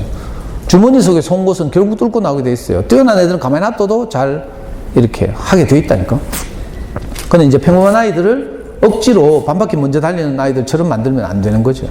이승훈이 우승한 이유는요, 자기 페이스를 유지하면서 비축한 거라. 힘을 비축했죠. 그리고 마지막 몇 바퀴를 남겨놓고 뭘 해서 스퍼트라고 하는 거라. 전력질주. 자녀교육에서의 스퍼트 지점은 언젠가 하면 고등학교 2학년 겨울방학. 그때 진짜 애들 정신 차리고 열심히 한다니까. 그것도 최상위권이 그래요. 보통 애들은 고3, 3월 돼야 정신 차려. 근데 지금부터 막 쪼아붙이고 돌리면 어떻게 돼요? 나중에 되면 힘 다 빠져. 동력을 상실해요. 사춘기 되면 아무것도 못해. 힘이 없어가지고. 그래서 사춘기 때 애들 공부하라고 쪼아붙이면 어때요? 책상에 좀 앉아있다 5분도 안 돼가지고 물 마시러 나오잖아. 왜? 집중하는 힘이 없어서 그래요. 텍스트를 읽고 집중하고 이해해야 되는데 텍스트를 읽어본 경험이 없어. 안타깝죠. 여러분들이 아이들 이제 초등학교 시절 키우니까, 그래서 제가 미리 이 아이들이 자라서 수능 치는 고사장부터 거꾸로 제가 필름을 돌려볼게요. 수능 고사장 가면 19살짜리 아이가 자기 인생에서 가장 긴장되고 중요한 시험을 쳐요. 우리 애도 막 수능 칠 때 되니까 우황침침 사먹을까 하고 막. 어떤 여학생들은 소심한 애들, 소심한 A형들은요, 어떤지 알아요? 첫 20분, 30분 동안 활자가 안 보인대. 국어시험지를 받아들면. 그런 애도 있어요. 그 정도로 긴장되고 중요한 시험이죠. 첫 교시에 30명이 한 교실에, 감독 들어가 보면 한 교실에 30명이 이 국어시험을 쳐요. 8절지로 16쪽 가득 인쇄돼가지고 주어져요. 그 얼마나 힘든 줄 알아요? 샥 빠지게 지문 따라 읽고요. 문제 밑에 세 문제 달려있거든. 문제로 가면 다시 지문으로 돌아가라 한다니까. 몇 줄친 기억부터 미음까지 중에 뭐 다른 용법으로 쓰인 것을 찾으시오. 이렇게 하면 다시 또 기억, 미음 다 찾아야 되잖아. 돌아가서. 얼마나 막 숨 막히겠어요. 그 한 페이지 다 겨우 세 문제 다 해결하고 이제 한숨을 쉬면서 다음 페이지 딱 넘겨. 어떻게 돼요? 또 태산 같은 지문이 아이 앞을 딱 가로막고 있어. 근데 이 아이들의 엄마들은요, 이 아이들 어릴 때 체육계가 중요하다는 거 다 알았어. 언니들 따라다니면서 교육도 다 받았고. 근데 그렇게 살질 않는 거라. 머리로는 다 알죠. 체육계가 중요하다. 머리로 다 알아요. 맞죠? 뭐 보통 유아기 때 뭐지 그 푸르미닷컴 안 가본 사람 있어요?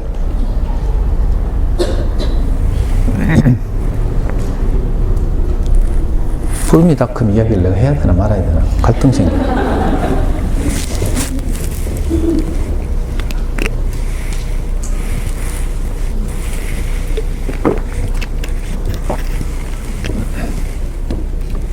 안타깝게도요, 주어진 80분 동안에 국어시험 문제를 다 풀고요, 그 OMR 카드에 답안지 옮겨 적죠? 그런 다음에 가져간 수험표 뒷면에 답을 깨알같이 옮겨 적어야 돼. 왜냐하면 저녁에 채점해야 되니까.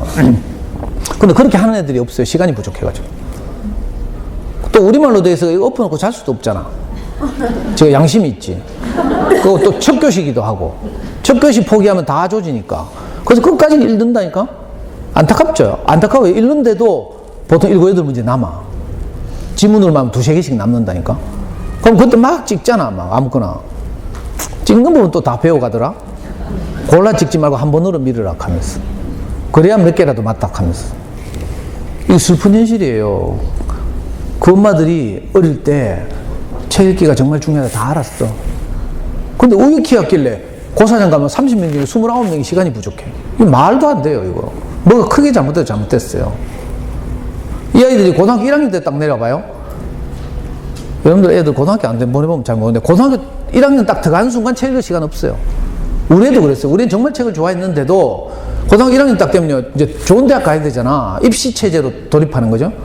입시체제 하에서는 자기 공부 시간의 50% 이상을 수학 공부해야 돼요. 대학은 수학이 결정하거든. 그리고 30%를 영어 공부하고 20%를 사탐이나 과탐해야 돼요. 국어 공부 책 읽기 따로 시간 없어요. 늦었어 이미. 자, 필름을 다시 돌렸어요. 중학교로 내려와요. 중학교 때가 마지막 기회인데 중학교 때 다 큰 놈들이 책 읽어요. 엄마가 잔소리하면 뭐라 하는데, 엄마 내 인생 내가 알아서 할게요. 됐거든요. 응 아니야? 이렇게 하고 문 닫고 들어가 본다니까. 옛날에 우리 애 때는 절 하더라고. 요즘 애들은 응 아니야? 이렇게 한다니까. 응 걔가 좋아했는데 응 아니야는 또 뭐야? 응이면 응이고 아니야면 아니야지. 응 아니야 이거 사람 놀리는 것도 아니고. 애들이 이렇게 한다니까. 그죠? 들어봤어요? 응 아니야 이 싸가지 없이 이것들이. 아니 크면요 이제 응 아니야 하고 들어가 본다니까. 내 인생 내가 알아서 할게요 하고. 영향을 우리가 뭐 자녀교육에 관한 무슨 좋은 지식과 정보가 있어도 애가 영향을 안 받아. 이제 지구가 알아서 한다고. 저도요 우리 중학교 때 열받아가지고 한 때리려고 하다 시급했잖아. 예? 정말요 뚜껑 열려가지고요 막 온 내 팔로 막 스윙해가 애 머리통 한 때리고 이 새끼가 하면서 확 때리는데 머리에 막 쾅 맞아야 되잖아. 가다가 뭐 턱 걸렸어요 보니까. 애 왼팔인데 손목을 딱 잡더라고. 이 새끼가 지금 아빠한테 반항하나 하면서 내가 나머지 손으로 확 했잖아요. 그 오른손이 탁 나를 막아. 안 놓나 하면서 내가 손 빼려고 막 바둥거리니까요. 애가 막 울면서요. 저를 벽으로 밀어붙이더라고. 왜 미국 경찰이 왜 범인 제압할 때 하던 거 있잖아요. 그러면서 애가 울면서 하는 말이 아빠 제발 정신 좀 차려 하면서 맞지도 않아. 그 중학교 때 늦었어요. 언제? 가면 이제 초등학교 고학년 때 책 읽기 습관을 들여야 돼. 근데 책 읽기 하라고 책 읽으라고 잔소리 막 하죠. 어떤 책이 재밌는 책인지도 모르고 골라주지도 못해 엄마들이.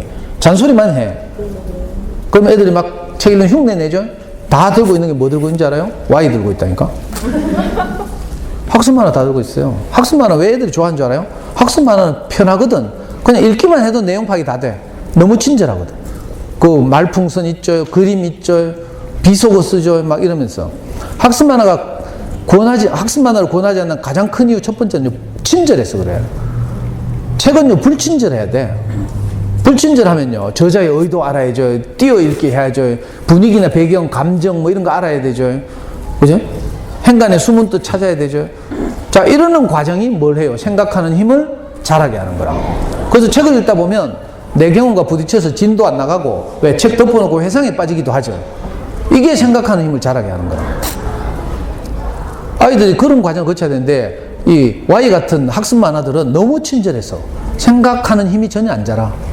내용 파악, 지식의 전달은 좋지. 역사 만화 이런 거 읽어봐요. 역사적 사실에 대한 입력 이런 건 아주 쉽게 되지만 그죠? 뭐가 자라기가 힘든 거죠. 근데 고학년도 고하면 저러면 다 극하고 있다니까? 건성으로 읽고 뭐. 불안하죠? 어떻게 해요? 뛰어가서 뭐 질문하잖아? 확실히 읽었는가 싶어가지고. 그래가지고 주인공이 어떻게 됐노? 하고 뭐. 동생하고 싸우러 가더나 사이좋게 지내라 가더나 이 책을 읽고 깨달은 교훈이 뭐고? 하고 뭐. 정말 애들 김새요. 몇 했죠? 2년 전에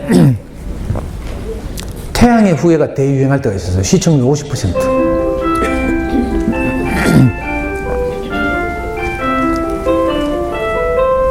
그때 저도 모르는 제 카톡 친구도 아닌데 어떤 이상한 곳에서 카톡이 왔어. 태양의 후예가 수목 드라마였거든요. 수요일, 목요일 아빠들의 행동 요령 하면서. 행동 요령 첫 번째 뭔지 알아요? 수목 드라마 본방이 10시부터 시작하는데 엄마들이 9시부터 본방 사수하려고 예민해져 있다. 그러니까 아빠들은 9시 전에 저녁을 해결하고 안방으로 들어가서 절대로 거실에 나오면 안 된다. 이게 첫 번째. 두 번째 행동 요령이 더 기가 막혔어요. 본방이 11시 끝나는데 본방이 끝났다고 거실로 바로 튀어나오면 안 된대. 왜냐면 엄마들이 아직도 송중기의 잔영이 머리에 남아가지고 그걸 누리고 있는데 돌쇠같이 튀어나오면 큰일 났네. 어제 어떤 학교 가니까 어떤 엄마 뭐라 하는 줄 알아? 한 대 때리고 싶다 그러면 사형시키고 싶죠. 애들 책 읽고 재밌어 하는데 그거 뛰어가가지고 깨달은 게 뭐야 익하는 게 요거하고 비슷하다고. 김새는 일이죠. 김새는요. 그냥 애들은 재밌으면 돼. 아니면 짠하면 돼. 그러면 아이들이 영향을 받죠. 책에서. 꼭 우리가 가서 뭐 교훈이 뭐고 해사코 뭐 독후활동 해사코 뭐 독후활동 절대 하지 마요. 엄마들이. 전문가들이 하는 건 몰라도 엄마들이 하다 또 뚜껑 열린다니까. 안 그래도 수학 공부 시키다 보면 뚜껑 다 열리는데. 그래서 고학년 때 Y 읽고 있는 거 보면 속 천불 나가지고 할 수 없이 또 대안을 찾는 거라. 그게 뭔지 알아요? 좀 형편되는 엄마들은 뭐 한우리 독서원수 팀 짜는 거라. 또 한우리 하고 있을까 걱정되네. 아니면 뭐 주니어 플라톤 하거나 뭐 웅진부 클럽 보내거나 뭐 이렇게 하고 있죠. 거기 가면 그래도 일주일에 몇 권이라도 추천해 주니까 읽겠지 하고 막. 그건 학습이지 책 읽기가 아니에요. 또 엄마들은 동생 케어해야 되죠. 살림해야 되죠. 아이들 읽는 책을 못 따라 읽어. 바빠서. 근데 애 읽었는지 아닌지 확인은 해야 되잖아. 답답하죠. 그때 또 동네 언니들이 나타난다니까. 바쁜 일을 위해서 우리 대신 질문을 만들어준 좋은 책이 있다 하면서 책 뒤에 질문지 2쪽, 3쪽 붙여놓은 책 있죠. 그걸 또 언니들이 권한다? 그러면 여러분들 또 그 귀가 솔깃해가지고 그래요? 하면서 뭐 또 적금 깨가 사죠. 미안해요. 그건 책이 아니라 그건 교재라 교재. 책이 아니고 제가 말하는 책은 그런 개념이 아니고요. 그냥 읽고 재밌으면 돼. 아, 안타깝네 진짜. 저학년 되면요 분명히 유치원 다니고 뭐 이럴 때는 애들이 막 자기 전에 막 창작이라도 빼가고 읽어 놀락하고 이러던 놈들이 학교만 들어가면 책 안 읽어. 그러니까 또 불안해가지고 저학년 때는 뭐 해요? 학습지 시키잖아. 뭐 학습지도 또 고민 많이 하죠. 어느 거 할까 싶어가지고 브랜드가 얼마나 많은지 웅진을 해야 될지, 교원을 해야 될지, 눈높이를 해야 될지, 이거 어떻게 결정해요? 엄마들 진짜 천재다. 그 비슷비슷한 데서 어떻게 결정하는지 몰라. 그러면 또 동네 언니들이 와가 똑 한다니까. 야, 과목별로 학습지 일일이 고르기가 힘들지. 전과목 학습지가 있단다. 하면서. 아이고, 씨. 어릴 때 학습지 하면 안 돼요. 학습지 해봐야 문제 푸는 스킬 배우는 거거든. 실력을 향상시키는 게 아니고 문제를 푸는 것은 실력을 향상시키는 것이 아니라 있는 실력을 확인하는 거예요. 여러분들 공부해봤으면 아는데 내가 틀렸잖아요. 오답 답지 보고 또 알죠? 그 저녁에 풀면 맞아. 한 달 후에 풀면 또 틀려요. 왜? 실력이 향상되지는 않았어. 무슨 말인지 알겠어요? 보이지 않는 실력을 향상시키기 위해서는 어린 시절에 학습하면 안 되고요. 내가 참 하소연하고 싶어요. 아이들하고 아이들 둘하고 남편 내 아이디를 가지고 만들어서 도서관을 다니라니까. 4명의 가족이 도서관에 책을 빌리면 일주일에 수십 권 빌릴 수 있어요. 그걸 가지고 와서 아이하고 꾸준히 읽어주는 이런 문화를 집에서 만들어요. 이것보다 더 좋은 사교육 없어요. 그러다 보면 애가 뭐가 잘한다니까. 엄마 아빠가 책을 좋아하니까 아이들도 책에 관심을 가지게 되고요. 근데 안타깝게도 초등학교만 더 가면 책과 빠이빠이라 대부분이. 요즘 또 스마트폰 얼마나 발달해 있는데, 그죠? 어떤 엄마들은 또 집중력 기른다고 딱 딴짓 한다 했죠. 미안해서 또 말 못하겠네. 여기 방과후 바둑 교실 해요? 엄마들 또 집중력 기른다고 뭐 바둑학원 보내고 이러더라. 바둑 좋아하는 애들 바둑에 놀랍게 집중하죠. 제가 바둑 광이거든. 제가 공장 다니면서 대학 입시할 때요, 바둑에 미쳐가지고 입시를 제대로 못했잖아. 그때 공부만 제대로 했으면 내가 또 다른 대학 갔을지도 몰라. 저는 바둑에 미쳐가지고 실제로 우리 엄마가 막 바둑판 얼마나 쪼갠지 몰라요. 왜? 검정고시 공부하고 대학 입시를 공부해야 되는데 내가 맨날 바둑판하고 바둑책을 머리맡에 놔두고 막 연구하고 있으니까 엄마가 부엌칼로 바둑판을 몇 개 쪼개가지고요, 내가 할 수 없이, 지금도 있어. 동산병원 내거리 가면 그 동산병원 쪽 코너에 4층짜리 빌딩이 있어요. 쪽 허름한 빌딩. 거기 4층에 가면 동아기원이라고 있어. 그거 제 단골 기원이잖아. 거기 가서 맨날 내기바둑 두고 이랬다니까. 19살, 20살 때. 제가 대학 들어가니까 경북대학교에서 신입생 동아리 모집하는 거라. 바둑반도 있거든. 복형 기후회라고 경대 바둑반이 있어요. 바둑반에서 천막을 쳐놓고 신입생을 모집하대. 호객하는 거죠. 그런데 그 지나가다가 바둑반 천막이 있길래 들어가 봤어요. 바둑 뚫 줄 아나 카대? 좀 뚠닥 했어. 그랬더니 그 기후반 선배들이 이제 한 뚜제 내가 다 물리쳤잖아. 재학생도 다 물리쳤어요. 그러니까 기후반이 발칵 뒤집혔어. 이거 싫어해요. 그래 기후반에서 막 전화하대. 어디로 하는가 했더니 삼덕동에 하는 거야. 삼덕동에. 그때 경대 안에서 바둑 기후반에서 바둑 제일 잘 두는 친구가 경대 의대 본과 학생이라. 경대 의대 본과 학생들은 복현동이 아니고 삼덕동에 의대 있잖아요. 경북대학교 병원. 거기 전화해가 그 친구가 막 택시 타고 뛰어오더라. 내한테 이기려고. 제가 바둑에 환장해가지고 알아요. 바둑두면 정말 재밌거든. 인류가 만드는 가장 재밌는 게임이라. 근데 문제는 바둑 둘 때 하는 오는 발휘되는 집중력하고 시험지에 지문 보고 이해하는 집중력이 안 같다는 거라. 전혀 달라. 무슨 말인지 알아듣나 모르겠네. 뭐 아무 데나 집중하는 게 다 똑같다면 애들 간단해요. 아빠 스마트폰 하나씩 던져주고 모바일 배그 하라 해. 초딩들 모바일 배그는 알아요? 배그 알아? 배틀그라운드 알아요? 배틀그라운드 몰라? 우리나라 중소기업이 개발해가지고 전 세계적으로 5천만 장이 팔린 위대한 게임이 있어요. 그거의 모바일 버전이 있어. 초딩들 다 그거 하고 밤 새우잖아. 너무 저도 하고 있어요 지금. 저는 모바일 배그 안 하고 PC 배그. 근데 신문에 났잖아. 이 나이에 배그 해가지고 뭐 랭킹이 너무 높아가지고 문화일보에 내 대문짝만하게 났다니까. 안 믿으시네. 그러니까 게임할 때 놀라운 집중력을 아이들이 발휘해요. 근데 그게 지문을 읽고 이해할 때 발휘된 집중력하고 좀 다르다니까. 그래서 제가 집중을 기르려고 해도 어릴 때 재밌는 책을 읽어야 돼요.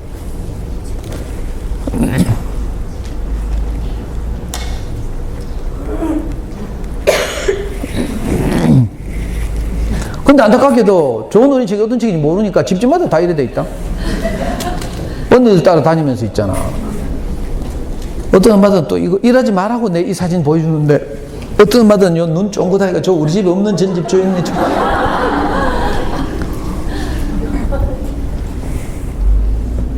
그래가지고 다 교육받으러 가잖아요. 그래가지고 뭐 무슨 역사 사회탐구 전집, 뭐 역사 전집하고 과학 전집하고 이런 거 아니면 그러면 큰일 난데 하고 막 겁주죠. 그럼 적금 깨가지고 이렇게 도배해놓고. 제가 이거 젊을 때는 그래서 진짜로 빨리 이거 팔아치우라 했어요. 왜냐면 보고 있으면 뚜껑 열리거든. 본전 생각나고 애는 안 읽고 이러면요. 자꾸 보다 상태 나쁠 때 또 뚜껑 열린다니까.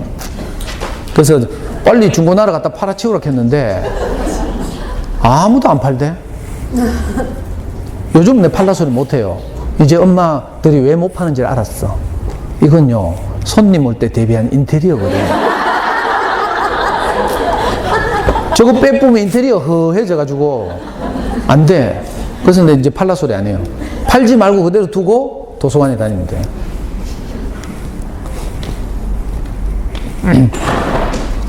어머니들이 왜 태양 이후에 볼 때 왜 연속 그게 빠지던 줄 알아요? 일단 송혜교하고 지하고 동일시되는 거라. 맞죠? 그리고 송혜교가 막 뭐 갈등이 생겨가지고 그 송중기하고 막 헤어지고 이럴 때 나도 속상하고 안타깝고 막 불안하고 이렇죠. 근데 오해가 풀리고 막 화해해가지고 둘이 뽀뽀하고 이러면 꼭 내가 뽀뽀하는 것처럼 찌릿찌릿하고 막 이게 카타르시스예요. 그리고 그 과정에서 뭔가 영향을 받죠. 깨닫게 되고 이러죠. 우리 아이들이 좋은 어린이책을 읽으면 꼭 이 과정을 거친다니까. 동일시, 아이덴티피케이션, 동일시라고 불러요. 그 다음에 자기 정화, 카타르시스. 그리고 마지막으로 책을 다 듣고 나면 애들이 뭘 깨달아. 이걸 인사이트니스, 영감을 얻는다고 하죠. 좋은 어린이책은 이 세 가지를 거치게 돼 있어. 작년에도 소개했는데 엄마가 화났다라는 그림책이 있어. 이 그림책 보면 진짜 절묘하다니까. 최숙희라는 작가가 썼는데 어느 날 엄마가 상태가 좋아가지고 애한테 짜장면을 시켜줬어. 애들 짜장면 시켜주면 어때요? 너무 맛있죠. 그러니까 막 허겁지겁 먹다 보면 흘리고 쏟고 묻히고 난리가 나요. 그 꼴 보기 싫으면 짜장면 시켜주지 말고 통닭 시켜줘야 되는데, 내가 통닭 시켜주라 하니까 어떤 엄마 뭐라 하는 줄 알아요? 통닭 시켜도 꼬라지 똑같아요. 애들이 막 다 쏟고 묻히고 흘리고 다 하거든요. 그거 싫으면 안 시켜줘야 돼. 근데 시켜줘 놓고는 흘리고 묻히고 하니까 엄마 스팀 슬슬 올라가죠? 지금 허리춤에 팔 올라간 각도 보여요? 그래가지고 고함을 꽥 지르잖아. 빨리 씻고 옷 갈아입어 하면서. 왜? 숙제해야 되니까. 그래가지고 애가 엄마 갑자기 막 짜장면 먹다 말고 있잖아요. 엄마 고함 지르니까 재빨리 겁나가지고 목욕탕에 들어갔어. 목욕탕에 들어가지고 지대로 씻는다고 씻었는데 뭐 거품 너무 많이 짜가지고 있잖아. 거품도 아깝고 막. 그래가지고 엄마가 평소에 목욕탕 청소하던 생각도 나고 이래가 목욕탕 청소 놀이를 열심히 하고 있어. 엄마는 빨리 씻고 나서 옷 갈아입고 지금 학습지 해야 되는데 안 나오니까 또 뚜껑 열려가지고요. 목욕탕 문을 벌컥 열어봤잖아. 열어봤더니 완전히 개판되어 있는 거라. 엄마 머리 쥐 뜯고 있죠, 지금? 그림 봐요. 그러니까 또 고함을 지르겠지? 그럼 애는 이번에는 엄마한테 혼 안 나고 조신하게 놀아야지 하고, 이번에는 어디 얌전하게 그림이나 그리자 하면서 그림을 그리기 시작했어. 처음에는 스케치북 그림을 그리다가 애들 상상력이 너무 뛰어나니까 아무 데나 막 다 그려놨어. 또 엄마가 막 드디어 이제 막, 우리가 애들한테 하는 말은 딱 6마디밖에 없어요. 하루 종일 하는 말을 딱 요약하면 6마디라고 했죠. 처음에는 명령 또는 지시. 두 번째는 명령 지시 한다면 뭐예요? 확인해야지.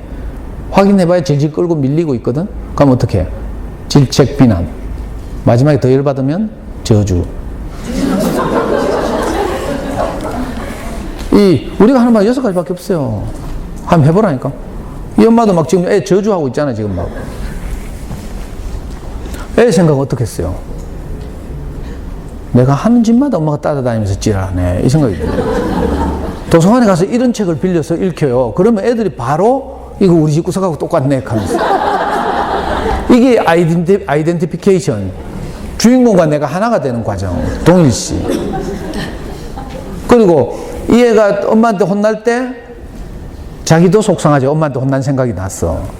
근데 그게 끝이면 참 슬픈 이야기인데 그게 아니고 엄마가 하도 뭐라 하니까 애가 어떻게 돼요? 자존감이 점점 낮아져요. 이 작가는 자존감이 낮아지는 것을 애 크기가 작아지는 것으로 묘사했어요. 하도 뭐라 하니까 점점 작아지죠. 나중에는 마침내 너무 작아져서 엄마 눈에 보이지 않게 됐어. 우리도요, 열 많이 받으면 애 눈에 안 보이죠. 애가 뭐 마음이 상하기나 말기나 막 내 성질대로 해야 되지. 그때는 애가 눈에 안 보인다니까? 그거하고 똑같아요. 애가 너무 작아졌어. 마침내 엄마한테서 사라졌어. 시간이 한참 흐르고 애가 눈에 안 보이니까 이제 그제서야 엄마가 막 겁이 들컥 난 거라. 여러분들 그런 경험 없나 몰라요. 저는 애 초등학교 때 하도 열받아가 대문 밖으로 쫓아낸 적이 있어. 5분 후에 있잖아요. 잘 있나 싶어가 창문으로 대문 밖 보니까 애가 없어. 내 가슴이 철렁하더라니까. 그래가지고 뭐 온 동네 찾으러 다니고 이랬던 기억이 있어. 애는 뭐 쫓겨난 김에 운동장에 가서 놀고 있더만. 우리는 마음이 안 그렇잖아요. 화가 나서 뭐라고 찌랄했지만 그래도 대문 밖에 쫓아낸다고 나가는 놈도 밉죠. 잘못했다고 빌어야 되는데. 쫓아낸다는 이유가 뭐 엄마가 화났다 이거 좀 알아달라는 거잖아. 그러면 얘가 잘못했다 하고 다시는 안 그러겠습니다 하고 학습 열심히 할게요 이렇게 해야 되는데 이것들이 그냥 엄마 고함 소리밖에 안 들리고 무서워가지고 어떻게 해야 될지 몰라. 그럼 진짜 나간다니까? 그럼 나중에 되면 우린 너무 불안하죠. 이 엄마도 그랬을 것 같아요. 그리고 애가 갑자기 없어지니까 막 놀래가지고 막 울고불고 막 온 동네 방네 찾으러 다니고 난리가 났어요. 나중에 보니까 애가 울다 지쳐가지고 너무 작아져서 엄마 치마 밑에서 잠들어 있었던 거라. 근데 자다 보니까 잠결에 들으니까 엄마가 막 울며 불며 자기를 찾고 있네. 그제서야 애가 아 우리 엄마가 나를 사랑하시는갑다. 아까는 개몬 줄 알았는데 진엄마 맞는갑다 하면서 이렇게 나오는 거라. 이제 엄마 나 여기 있어요 하면서. 그러니까 막 이 아줌마가 막 우리 하던 짓이에요. 사나 미안해 엄마가 잘못했어 사랑해 우리 아가 하면서 막 울고불고 하죠. 자, 이게 카타르시스라. 아까 혼날 때 나도 속상하고 주인공이 혼날 때 나도 속상하고 주인공이 사랑을 받잖아요. 엄마하고 화해하죠. 그럴 때 나도 위로를 받고 이러잖아. 좋은 어린이책이 아이를 이렇게 정서적으로 안정시킨다니까. 우리 평소 성질로는 절대로 애 정서적으로 안정시키기 어려워요. 저도 제 성질로는 안 되더라니까. 근데 신기하게도 좋은 어린이 책을 많이 사서 읽겠다고 했죠. 저는 진짜로 아이하고 책 읽으면서 많이 울었어요. 내 어릴 때 생각도 나고 이래가지고 지금도 우는 책들이 있어. 그 과정을 통해서 우리 마음을 아이에게 전하기도 하고요. 그게 책이 좋은 어린이 책은 진짜 효자노로 산다니까. 평소에는 우리가 불안해서 할 수 없던 일을 책을 읽어줄 때는 하게 돼요. 너무 고맙죠. 그러니까 이런 책 빌려서 읽어주라니까. 읽어주다 보면 엄마들도 울게 돼 있어요. 애한테 미안해가지고 막 부둥켜 안고. 왜? 5년 전 세월호 사건 작년 4월 16일 날 온 대한민국 엄마들이요.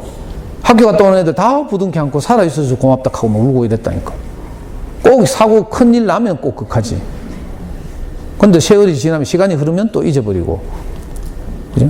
원인을 알 수 없는 불안감이 또 우리를 막 짓누르고 이래가지고. 이렇게 가서 막 애들한테 울면서 불면서 빌고 이러면요. 속으로 애들 뭐라 한 줄 알아요? 내일 또 극할 거면서. 근데 그래도 용서해 주더라. 저는 우리 애한테 용서를 정말 많이 받았어요. 내일 또 찌랄할 줄 알면서도 또 아빠 꼭 안아주고 아빠 나도 사랑해 하고 그러면서 또 한 걸음씩 걸어가고 이랬어요. 그 과정을 통해서 우리가 자라는 거죠. 언니들마다 어디 보내보면요. 그 다음부터는 우리 애가 어떤 점을 어려워하는지 모르게 돼. 그럼 도울 방법도 없어요. 무슨 말인지 알아요? 어디서부터 손을 대야 될지 몰라. 그러니까 서툴지만 내가 아이와 함께 이렇게 뭐 한번 해보고 해야지. 수학 공부도 같이 해보고요. 그래야 애가 어떤 점을 어려워하는지 이걸 알게 되는데 관계 나빠진다고 어디 보내면 큰일 나요. 특히 가능하면 초등학교 시절에 사교육 안 받기는 좀 어렵지만 특히 저학년일 때 어디 보내고 많은 이건 큰일 나죠.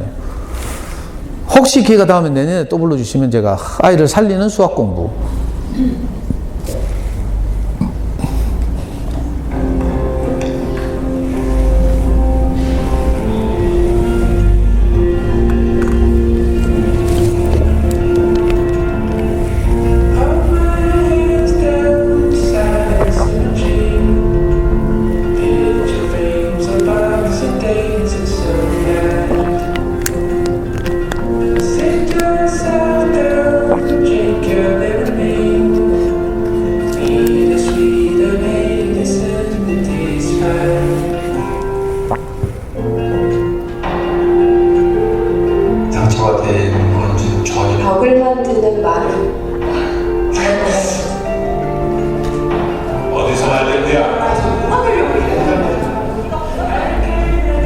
날로도 때리지 마세요. 아이도 어른과 똑같은 사람입니다.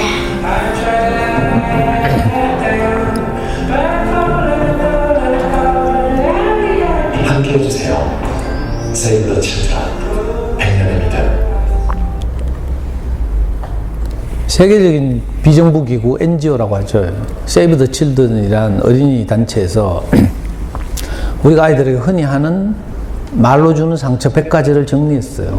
네이버에 검색하든지 아니면 유튜브 검색하시면 나와요. 그리고 그 말을 어떻게 달리 표현하는 대안도 제시하고 있어요. 혹시 시간 나시면 한번 검색해서 참고하시기 바랍니다. 저도 아이를 키우는 과정에서 이런 실패를 많이 했거든요. 그 수많은 실패를 다 말씀드릴 수도 없고 아이한테 너무 미안하기도 했고요. 근데 정말 고맙게도 제가 좋은 언니 책을 읽기도 하고 또 저는 개인적으로 제 스승인데 스승의 영향을 받기도 하고 이러면서 제가 나이가 들어갔잖아요. 근데 고맙게도 나이가 들어가면서 늙어가는 것이 아니라 생물학적으로 늙어가겠죠. 근데 인격적으로는 성숙해져 가는 거예요. 그게 우리 희망이죠. 여러분들도 막 사자 달리면 막 부정하고 싶고 막 이렇죠. 30까지는 그래도 39하고 40하고 그렇게 그어서 그건데. 그러니까 나이가 들은 거는 너무 막 두려워하거나 이럴 일이 아니고요. 나이가 들어가면 비례해서 우리가 인격적으로 성숙해져 가면 훨씬 다른 결과를 가져올 수 있어요. 저도 아이를 키우는 과정에서 점점 제가 자랐어요. 나중에는 마침내 어떻게 된 줄 알아요? 아이한테 정말 내가 할 수 없는 말을 하게 됐잖아. 전에는요, 항상 내가 아이한테 한 말은, 이 새끼야, 네 아빠 말 안 들으면 아빠 꼴 난대. 이렇게 했다니까. 아빠가 아쉬웠던 것처럼 니도 그 꼴 난다 하고요. 100점 맞으면 니는 자랑스럽지만 한 개라도 틀리면 니는 뒤진다. 내가 이렇게. 초등학교 시절에 늘 이런 마음이었어요. 근데 다행스럽게도 이제 아이가 중학교, 고등학교 과정을 거치면서 제가 우리 아이한테 가장 많이 한 말이 뭔가 하면 아빠는 어떤 경우에도 너를 사랑한다. 이렇게 말하게 됐어요. 지금 생각해도 너무 감사한 일인데 제가 옛날에 작년에 말씀드렸나 모르겠네. 제가 맨날 애 발로 차고 이랬는데도 어떻게 좋은 아빠로 소문이 났어. 그래가지고 토요 아침마당에 제가 출연했잖아요. 원래 애하고 같이 출연하기로 했거든. 근데 애가 쪽팔린다고 안 나가겠대. 고등학교 1학년 때. 그래가지고 저 혼자 1시간 동안 녹화했어요. 그리고 아나운서가 마지막으로 아드님이 녹화방송 보실 테니까 한마디 하락하네. 그때 제가 아이돌들이 카메라 쳐다보고 노래하듯이 알죠? 아마추어들은 사회자 쳐다보면서 말해. 프로들은 카메라 쳐다보면서 그래야 화면이 똑바로 나오거든. 제가 진짜로 그때 카메라 똑바로 쳐다보면서 그렇게 말했어요. 사랑하는 내 아들아, 아빠는 어떤 경우에도 너를 사랑한다. 혹시 앞으로 네가 인생을 살면서 그죠? 아빠가 오늘 한 이 말을 잊지 않았으면 좋겠다. 내가 이 말 했다니까. 이거 기적이 일어난 거죠. 저도 인간 됐어요, 마침내. 역전된 거죠, 역전. 전에는 공부, 성적, 학습 이게 주로 제가 하던 말이었는데 그 다음부터는 아빠는 어떤 경우에도 너를 지지한다. 네가 어떤 길을 가더라도 아빠는 너를 응원하겠다. 이렇게 말했어요.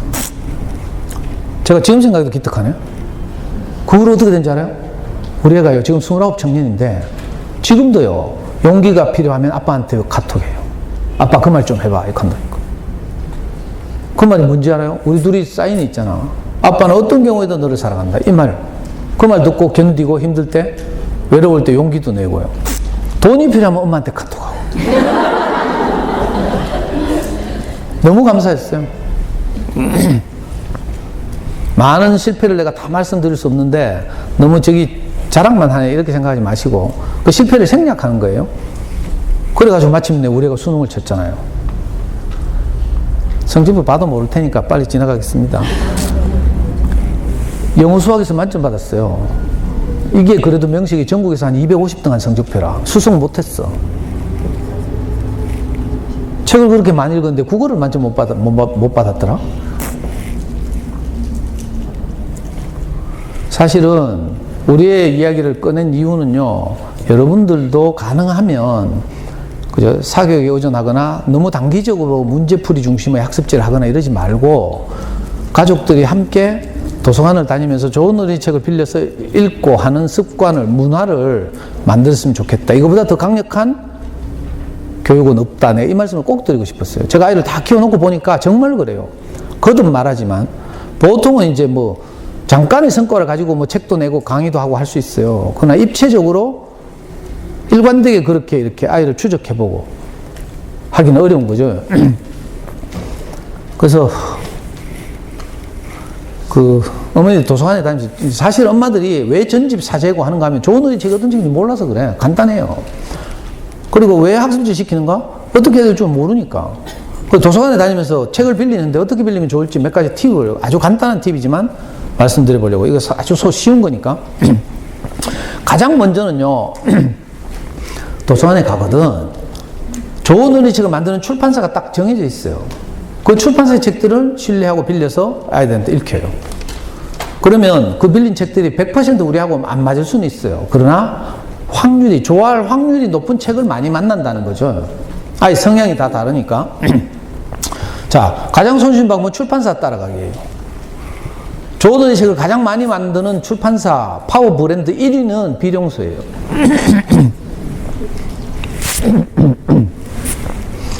비룡소에서 나온 책들 중에 정말 재밌는 책들이 많은데 뭐 이걸 일일이 다 소개하기는 어렵고요.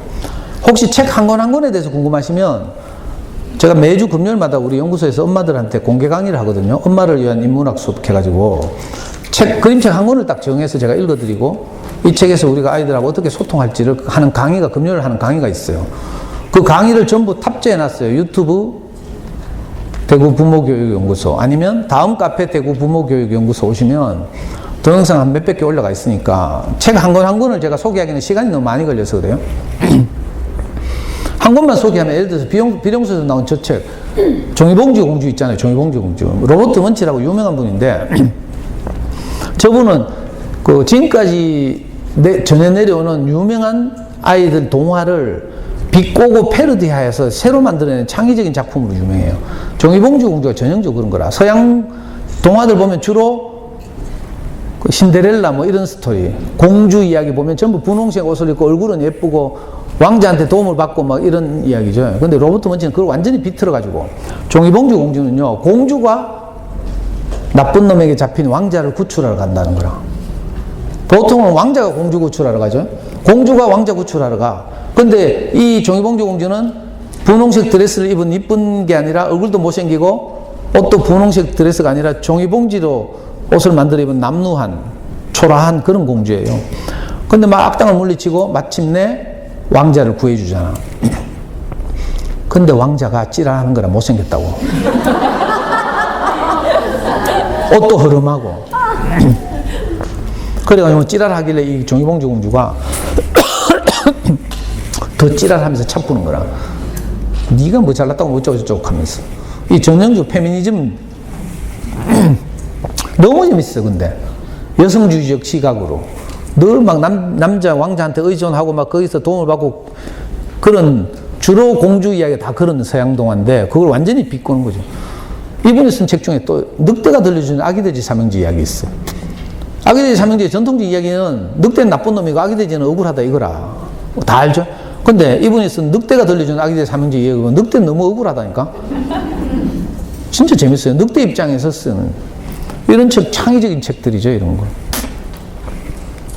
비룡소와 쌍벽을 이루는 어린이책 출판사는 시공주니어예요. 시공주니어는 뭐 외국 창작동화 돈이 어디서 나는지 모르지만 외국 창작동화를 엄청 막 저작권료 주고 사와가지고 또 비싼 번역가 붙여가지고 잘 번역하고 있어요. 우리나라 전집 문화가 판치는 이 우리나라 어린이책 출판 시장에서 이게 우리나라 좋은 어린이책 시장을 지켜온 출판사가 창비예요. 창비는 수십 년 전부터 그 많이 팔리든지 안 팔리든지 꿋꿋하게 창비 어린이 책 하면서 창비 아동 문고를 꾸준히 냈어요. 그 주옥 같은 책들이 지금 초등학교 고학년 중학생 교과서에 대부분 실려 있죠. 최근에는 저학년에도 관심을 돌려서 저학년 어린이책을 그 좋은 작가들을 발굴해서 이런 책을 내고 있어요. 그림책, 수박 수영장이라는 그림책. 지금 수박 파가지고 수영장 만든다는 이야기예요. 그 어린 꼬마들이 얼마나 좋아하는지 몰라. 엄마 사용법이랑 저 책은요, 한 초등학교 3학년 정도가 읽을 책인데, 어떤 내용인가 하면, 애들이 엄마가 너무 마음에 안 들어. 여러분들만 애 마음에 안 드는 게 아니고요. 애들도 여러분들이 마음에 안 들어. 그래가지고 엄마를 반품하고 새로운 엄마를 주문하는 거라. 새로운 엄마를 주문하면 매뉴얼이 따라와. 그게 엄마 사용법이에요. 제가 이 책을 가지고 우리 연구소 애들하고 수업을 하는데, 어린이를 위한 인문학 수업하면서 일주일에 한 번씩 만나서 학년마다 하는 수업이 있어요. 3학년들하고 이 수업을 했어. 그래서 제가 엄마 주문서를 작성하라고 A4를 하나씩 나눠줬어요. 그랬더니 애들이 막 새로운 엄마에게 요구하는 거 있잖아요. 주문, 이런 엄마를 보내달라고. 그래가지고 게임을 하루에 1시간 이상 시켜주는 엄마, 용돈을 일주일에 뭐 5,000원 이상 주는 엄마, 요걸 안 하는 엄마, 음식을 맛있게 하는 엄마 하면서 쫙 주문한다니까. 그래, 일괄 주문한다고 저한테 다 제출했어요. 그리고 계속 묻는 거라. 새엄마 언제 와요? 하면서. 근데 4학년들하고 딱 수업해보니까 달라. 4학년들이 막 이거 엄마 주문서를 작성하라니까 막 고민을 하는 거라. 엄마 불쌍해가지고. 우리 엄마가 욕은 좀 자주 하긴 하지만 그래도 뭐 반품할 정도는 아닌 것 같아요. 하면서. 그래가 얘들이 주문서 작성을 포기하더라. 4학년 되니까. 그래서 내가 3학년들한테 했어요. 4학년 형아들이 주문을 포기해가지고 그 공장 망했다 하면서. 애들 진짜 순진하게가 3학년들 기다린다니까. 얼마나 재밌는지 몰라 이런 책. 사계절 출판사에서는 좋은 어린이책을 많이 내지만 특히 요즘에는 이 묵직한 고학년용 그림책을 많이 내요. 여기 보면 전부 지금 요즘 흐름을 반영하고 있어. 꽃 할머니 저건 위안부 할머니 이야기예요. 춘희는 악이란데 이거는 핵전쟁이 핵이 우리 인생을 얼마나 파괴시키는가 이런 걸 다루고 있어. 그리고 평화란 어떤 걸까 이런 것도 있죠. 요즘 뭐 북미 정상회담, 남북 정상회담 막 열리고 이러면서 최근 2년 동안 한반도에 기적 같은 평화가 찾아왔어요. 두 해 전만 해도 핵전쟁이 일어난다고 막 난리가 나고 이랬는데 아이들하고 이런 책을 가지고 그죠? 요즘 흐름을 나눌 수도 있고요. 길벗 어린이는 좀 그림은 마음에 안 들지만 정말 빼놓을 수 없는 출판사죠. 이게 지금 앞에 보이는 저 시리즈가 지원이와 병관이 시리즈라고 애들이 정말 좋아하거든. 저는 솔직히 그림이 너무 촌스러워가지고 세계적인 그림책에 비해서 너무 이렇게 생각했는데 그게 아니더라고. 애들이 너무 좋아하는 거라. 좋아하는 이유는 딱 하나예요. 지원이와 병관이가 자기 같거든. 지금은 은퇴했는데 이분이 고대영 선생님이라고 길벗 어린이에서 책을 만드는 책임자였어요. 편집 주관. 이분이 자기 큰딸이 지원이에요. 아들이 병관이고. 작년에 대구 와서 강연하는 걸 들으니까 지원이가 벌써 대학 졸업하고 취직했어. 병관이는 군대 갔다 왔고요. 근데 요즘 애들은 아직도 그 친구인 줄 안다니까. 그리고 자기가 아이 키우면서 겪은 이야기를 직접 글로 쓴 거라. 그리고 그림을 못 그려가지고 그림 작가를 붙여서. 그래서 대박 났죠. 어제도 1학년들하고 이 책을 가지고 용돈 주세요라는 책 가지고 수업을 하는데 이 그림책에는 또 기이하게도 한 페이지마다 숨은 그림 하나씩 숨겨놨다. 용돈 주셔 보면요 펭귄이 21마리 숨어 있어. 근데 21마리 다 못 찾는다니까 애들이. 엄마들하고 같이 찾아도. 여러분들도 한번 해봐요. 책마다 다 뭐가 숨은 그림이 하나씩 있어. 너무 재밌어요. 그리고 길벗 어린이는 우리나라 최초로 100만 부 이상 팔린 책 2권을 냈어. 그 첫 번째 그림책이 강아지똥. 그리고 고학년 중학생용 동화책 가운데 몽실언니. 아니다. 몽실언니는 창비구나. 자꾸 헷갈리네. 그 가장 우리나라 그림책 가운데 가장 자랑스러운 그림책이 강아지똥이거든요. 최초로 100만 부 이상 팔렸어. 그걸 여기서 냈으니까 노하우가 쌓여가지고 계속 재밌는 책 많이 내겠죠. 그리고 그 밖에도 작은 출판사들이 여러 개 있습니다. 따로따로 행복하게. 저건요 이혼이 심각한 일이 아니고 엄마 아빠가 뭐 어떤 이유로 따로 살 수도 있지만 그래도 여전히 우리 엄마 아빠다 이걸 알려주는. 이혼해가지고 엄마 아빠가 딴 집에 살아요. 근데 애들은 엄마 집과 아빠 집 사이를 땅굴 파가지고 왔다 갔다 한다는 이야기라. 혹시 아이들에게 그 주변에 그런 아이들이 있으면 이런 책 선물해봐요. 우리가 생각하던 그런 게 아니죠 이제. 이런 작은 출판사들이 있어요. 자, 도서관에 다니면서 좋은 어린이책을 빌리는 두 번째 방법은 출판사 따라가기 다음으로 두 번째 방법은 많이 팔린 책 따라가는 거예요. 까탈스럽게 굴지 말고 그냥 많이 팔린 책. 오래전부터 많은 학부모들이 사랑했던 책. 그런데 이거 조심해야 될 것이 인터넷 서점 같은 데서 베스트셀러 이렇게 검색하면 이번 주에 가장 많이 팔린 책 학습 만화, 이달에 가장 많이 팔린 책 학습 만화 이렇게 뜬다니까. 그러니까 그런 어린 서점에서 검색할 때는 베스트셀러 이렇게 검색하면 안 되고 스테디셀러, 오랫동안. 학습 만화는요 금방 유행을 지나가죠. 오랫동안 사랑을 받은 책 이렇게 검색해야 돼요. 전 세계에서 가장 많이 팔린 그림책 랭킹 1위는 너는 특별하단다. 이거 미국 그림책이에요. 2위는 언제까지나 너를 사랑해. 캐나다 그림책이죠. 이런 그림책들은요 읽어주면 읽어줄수록 아이들의 자존감을 높여줘요. 그냥 책의 내용이 저절로 그렇게 만들어. 그리고 읽어주다 보면 너무 마음이 따뜻해지고 감동이 되고 이래요. 동네 언니들 집에 가보고 이런 책이 있으면 그 언니 따라다녀도 돼요. 제가 보증할게요. 이걸 소장하고 있다 이러면 언니 따라다녀도 돼.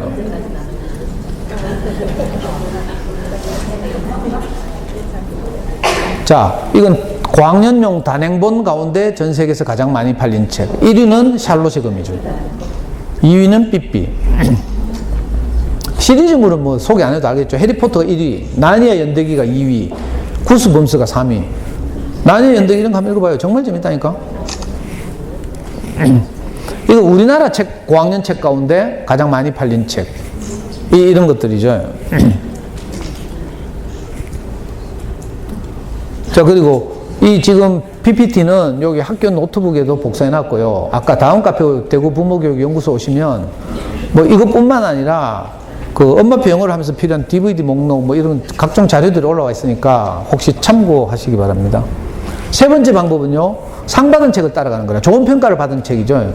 많이 팔렸어도 좋은 평가를 받았겠지만 또 신간은, 그죠? 최근에 나온 신간들은 많이 안 팔릴 수도 있어요. 그렇지만 이제 의미 있는 책들은 좋은 어린이 책 상을 받죠.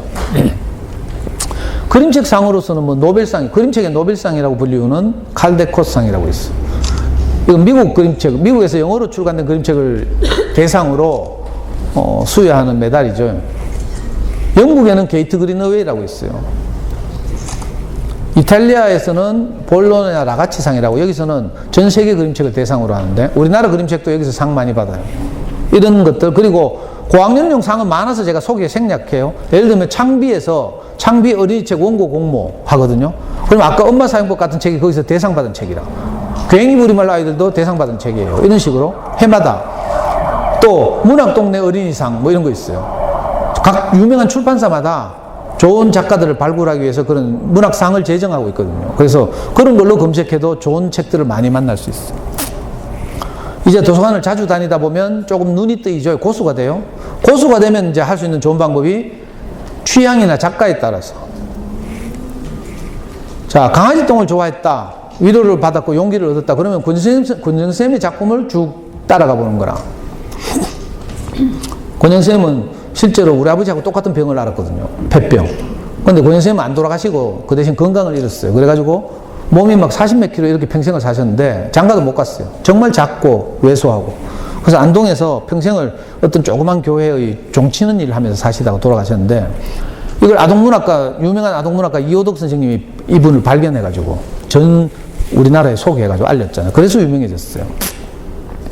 돌아가신 지 10년이 지났는데 이분이 책 인쇄로 받은 모든 돈을, 가족이 없으니까 전부 기부했잖아요.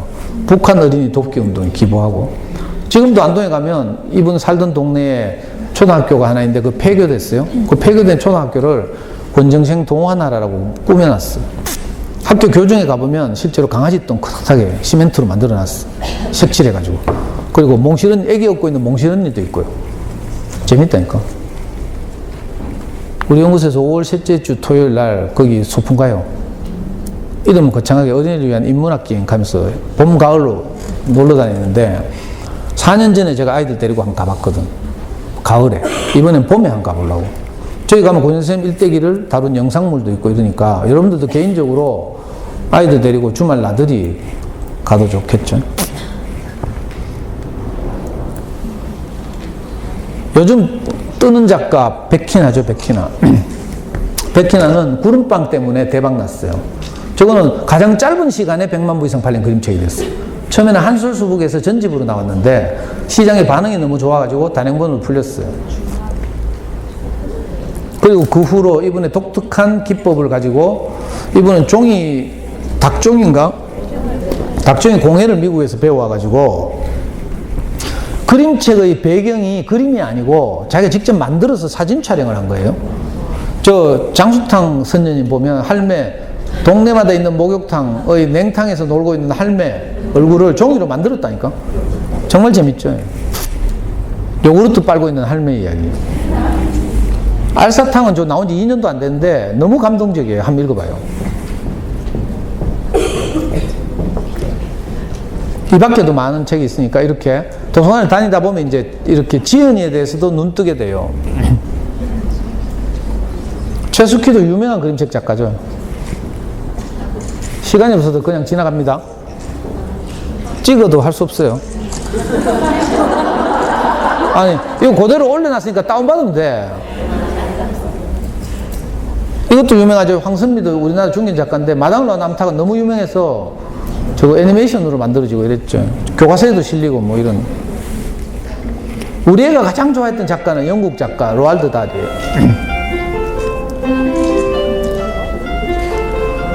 로알드 달의 작품은 너무 재밌어가지고 모든 작품이 영화로 다 만들어졌어요. 그래서 우리 애 엄마표 영화 할 때 이 로알드 달의 작품 영화를 CD를 그 당시는 비디오죠. 비디오를 제가 다 구해가지고 애 영어로 보고 이랬다니까. 아니 무려 대학교 4학년 때도 카톡이 와가지고 아빠 내 대구 내려가면 여름에 가족 영화 보러 가자. 뭐 하니까 최근에 개봉한 영화가 있대. 그 제목이 뭔지 알아요? 마이 리들 자이언트. 2년 전에 개봉했어.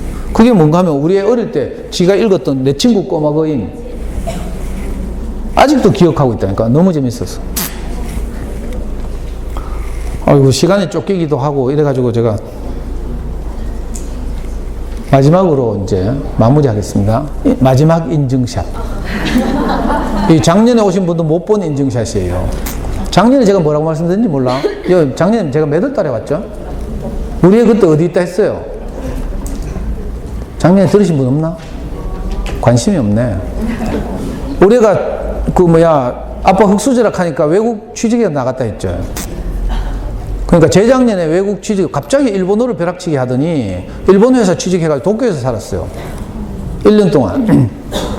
한국에서 인재를 뽑아갔다고 신문에 나오고 이랬어요. 그래가지고 일본어 원어민과에 100만원짜리 붙여주고 숙소 제공하고 아주 좋은 대접을 받았죠.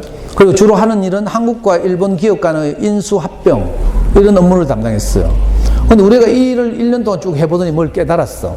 지가 두 나라 언어를 할 수 있으니까 이제 한국 기업과 일본 기업 간의 메신저 역할을 하는데 기업 간의 인수합병이잖아. 중요하잖아. 그러니까 결국은 전문적인 지식은 전부 일본 로펌에 가서 자문을 받는 거라. 법률적인 거예요. 그럼 우리가 깨달은 게 있어요. 언어만 잘해서 되는 게 아니고 전문 지식이 있어야 되는구나. 이걸 깨달았어요. 그래가지고 갑자기 작년에 봄에 사표 내고 귀국했어요. 5월달에 귀국했어. 아빠 나 로스쿨 갈래 하면서. 그래가지고 7월달에 로스쿨 입문시험 법학 적성시험을 쳤어요. 로스쿨 가는데 가장 중요한 시험. 이 시험은 딱 두 과목 쳐요. 언어 이해 30문제, 추리 논증 40문제, 70문제를 가지고 시험을 치는데 우리 애는요 고등학교 이후로 특별히 다른 게 없어요. 다른 아이들하고 비슷한 생활을 했어요. 왜냐하면 고등학교 이후로는 입시 공부했잖아요. 입시 공부. 대학 들어가서 1학년 때는 신입생이라서 놀았어요. 군대 2년 갔다 왔어요.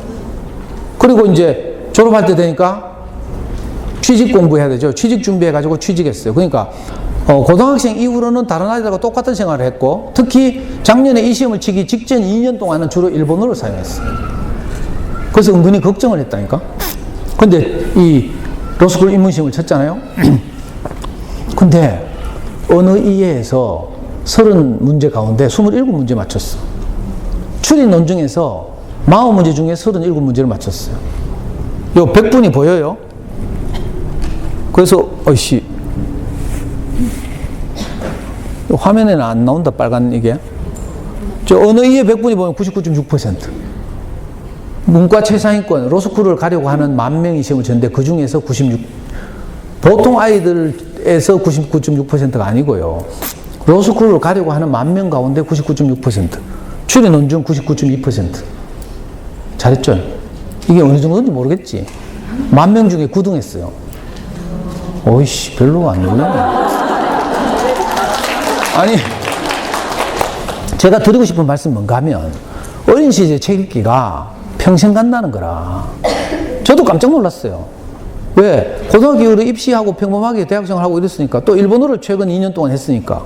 근데, 알라 때, 4살 때부터 중학교 2학년 때까지 꾸준히 뭔가 읽어뒀잖아요. 이것이 숨은 실력이 돼 있는 거라. 이건 없어지질 않아. 평생 가, 평생. 그래서 여러분들한테 내가 담대하게 말하잖아요. 초등학교 시절에 엄마들이 정신 차리고, 당장 눈앞에 보이는 뭘 할 게 아니라, 길게 보고 뭘 키워주는 이 작업을 하라고. 그래서 도서관을 다니라고 하는 거예요. 좋은 책을 꾸준히 읽어주는 작업. 저도 깜짝 놀랐어요. 지도 깜짝 놀라고. 우리가 로스쿨 입문시험 치러 갈 때만 해도 메이저 5대 로스쿨 안에만 들어가면 좋겠다 이런 생각했어요. 메이저 5대 로스쿨이 서울대, 연세대, 고려대 로스쿨, 그 다음에 성균관대, 한양대예요. 한양대 로스쿨 이상만 가면 자기는 가겠대. 아빠는, 저는요, 경북대 로스쿨만 와도 감사하다 했어요. 근데 이거 이심을 너무 잘 쳤붙잖아. 그래가지고요, 원래 2월 달에 서울대 로스쿨 입학했어요. 입학식 때 갔잖아요, 입학식 때. 2월 28일 날.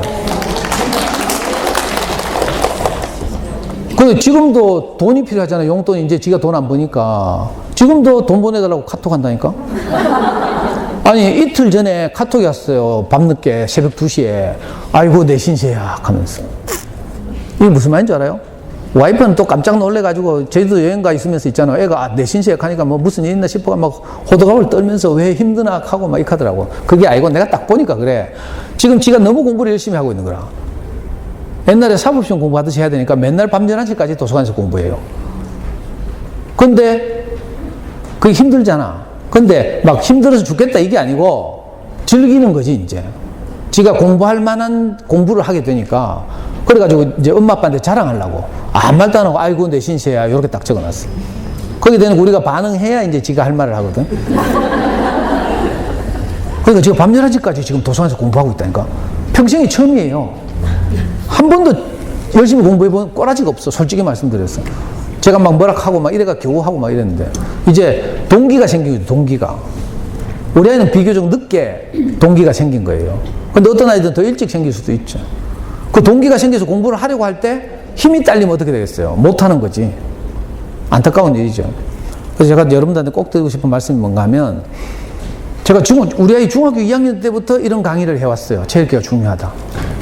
근데 우리 애가 엉망으로 되면 이 강의 그만하겠죠? 못할 거라. 근데 지금 15년째 계속 하고 있다니까. 왜? 아이와 함께 저도 쭉 관찰하고 지켜보고 추적하고 이러니까 진짜로 그렇더라니까.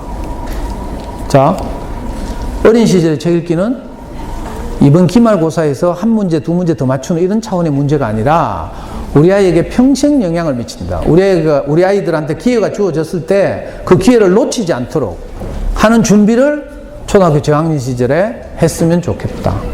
이 말씀을 꼭 드리고 싶어요. 제 말이 좀 설득이 있는 거 모르겠네? 그래서 김중수 선생님 동영상을 제일 앞부분에 보여드렸어요.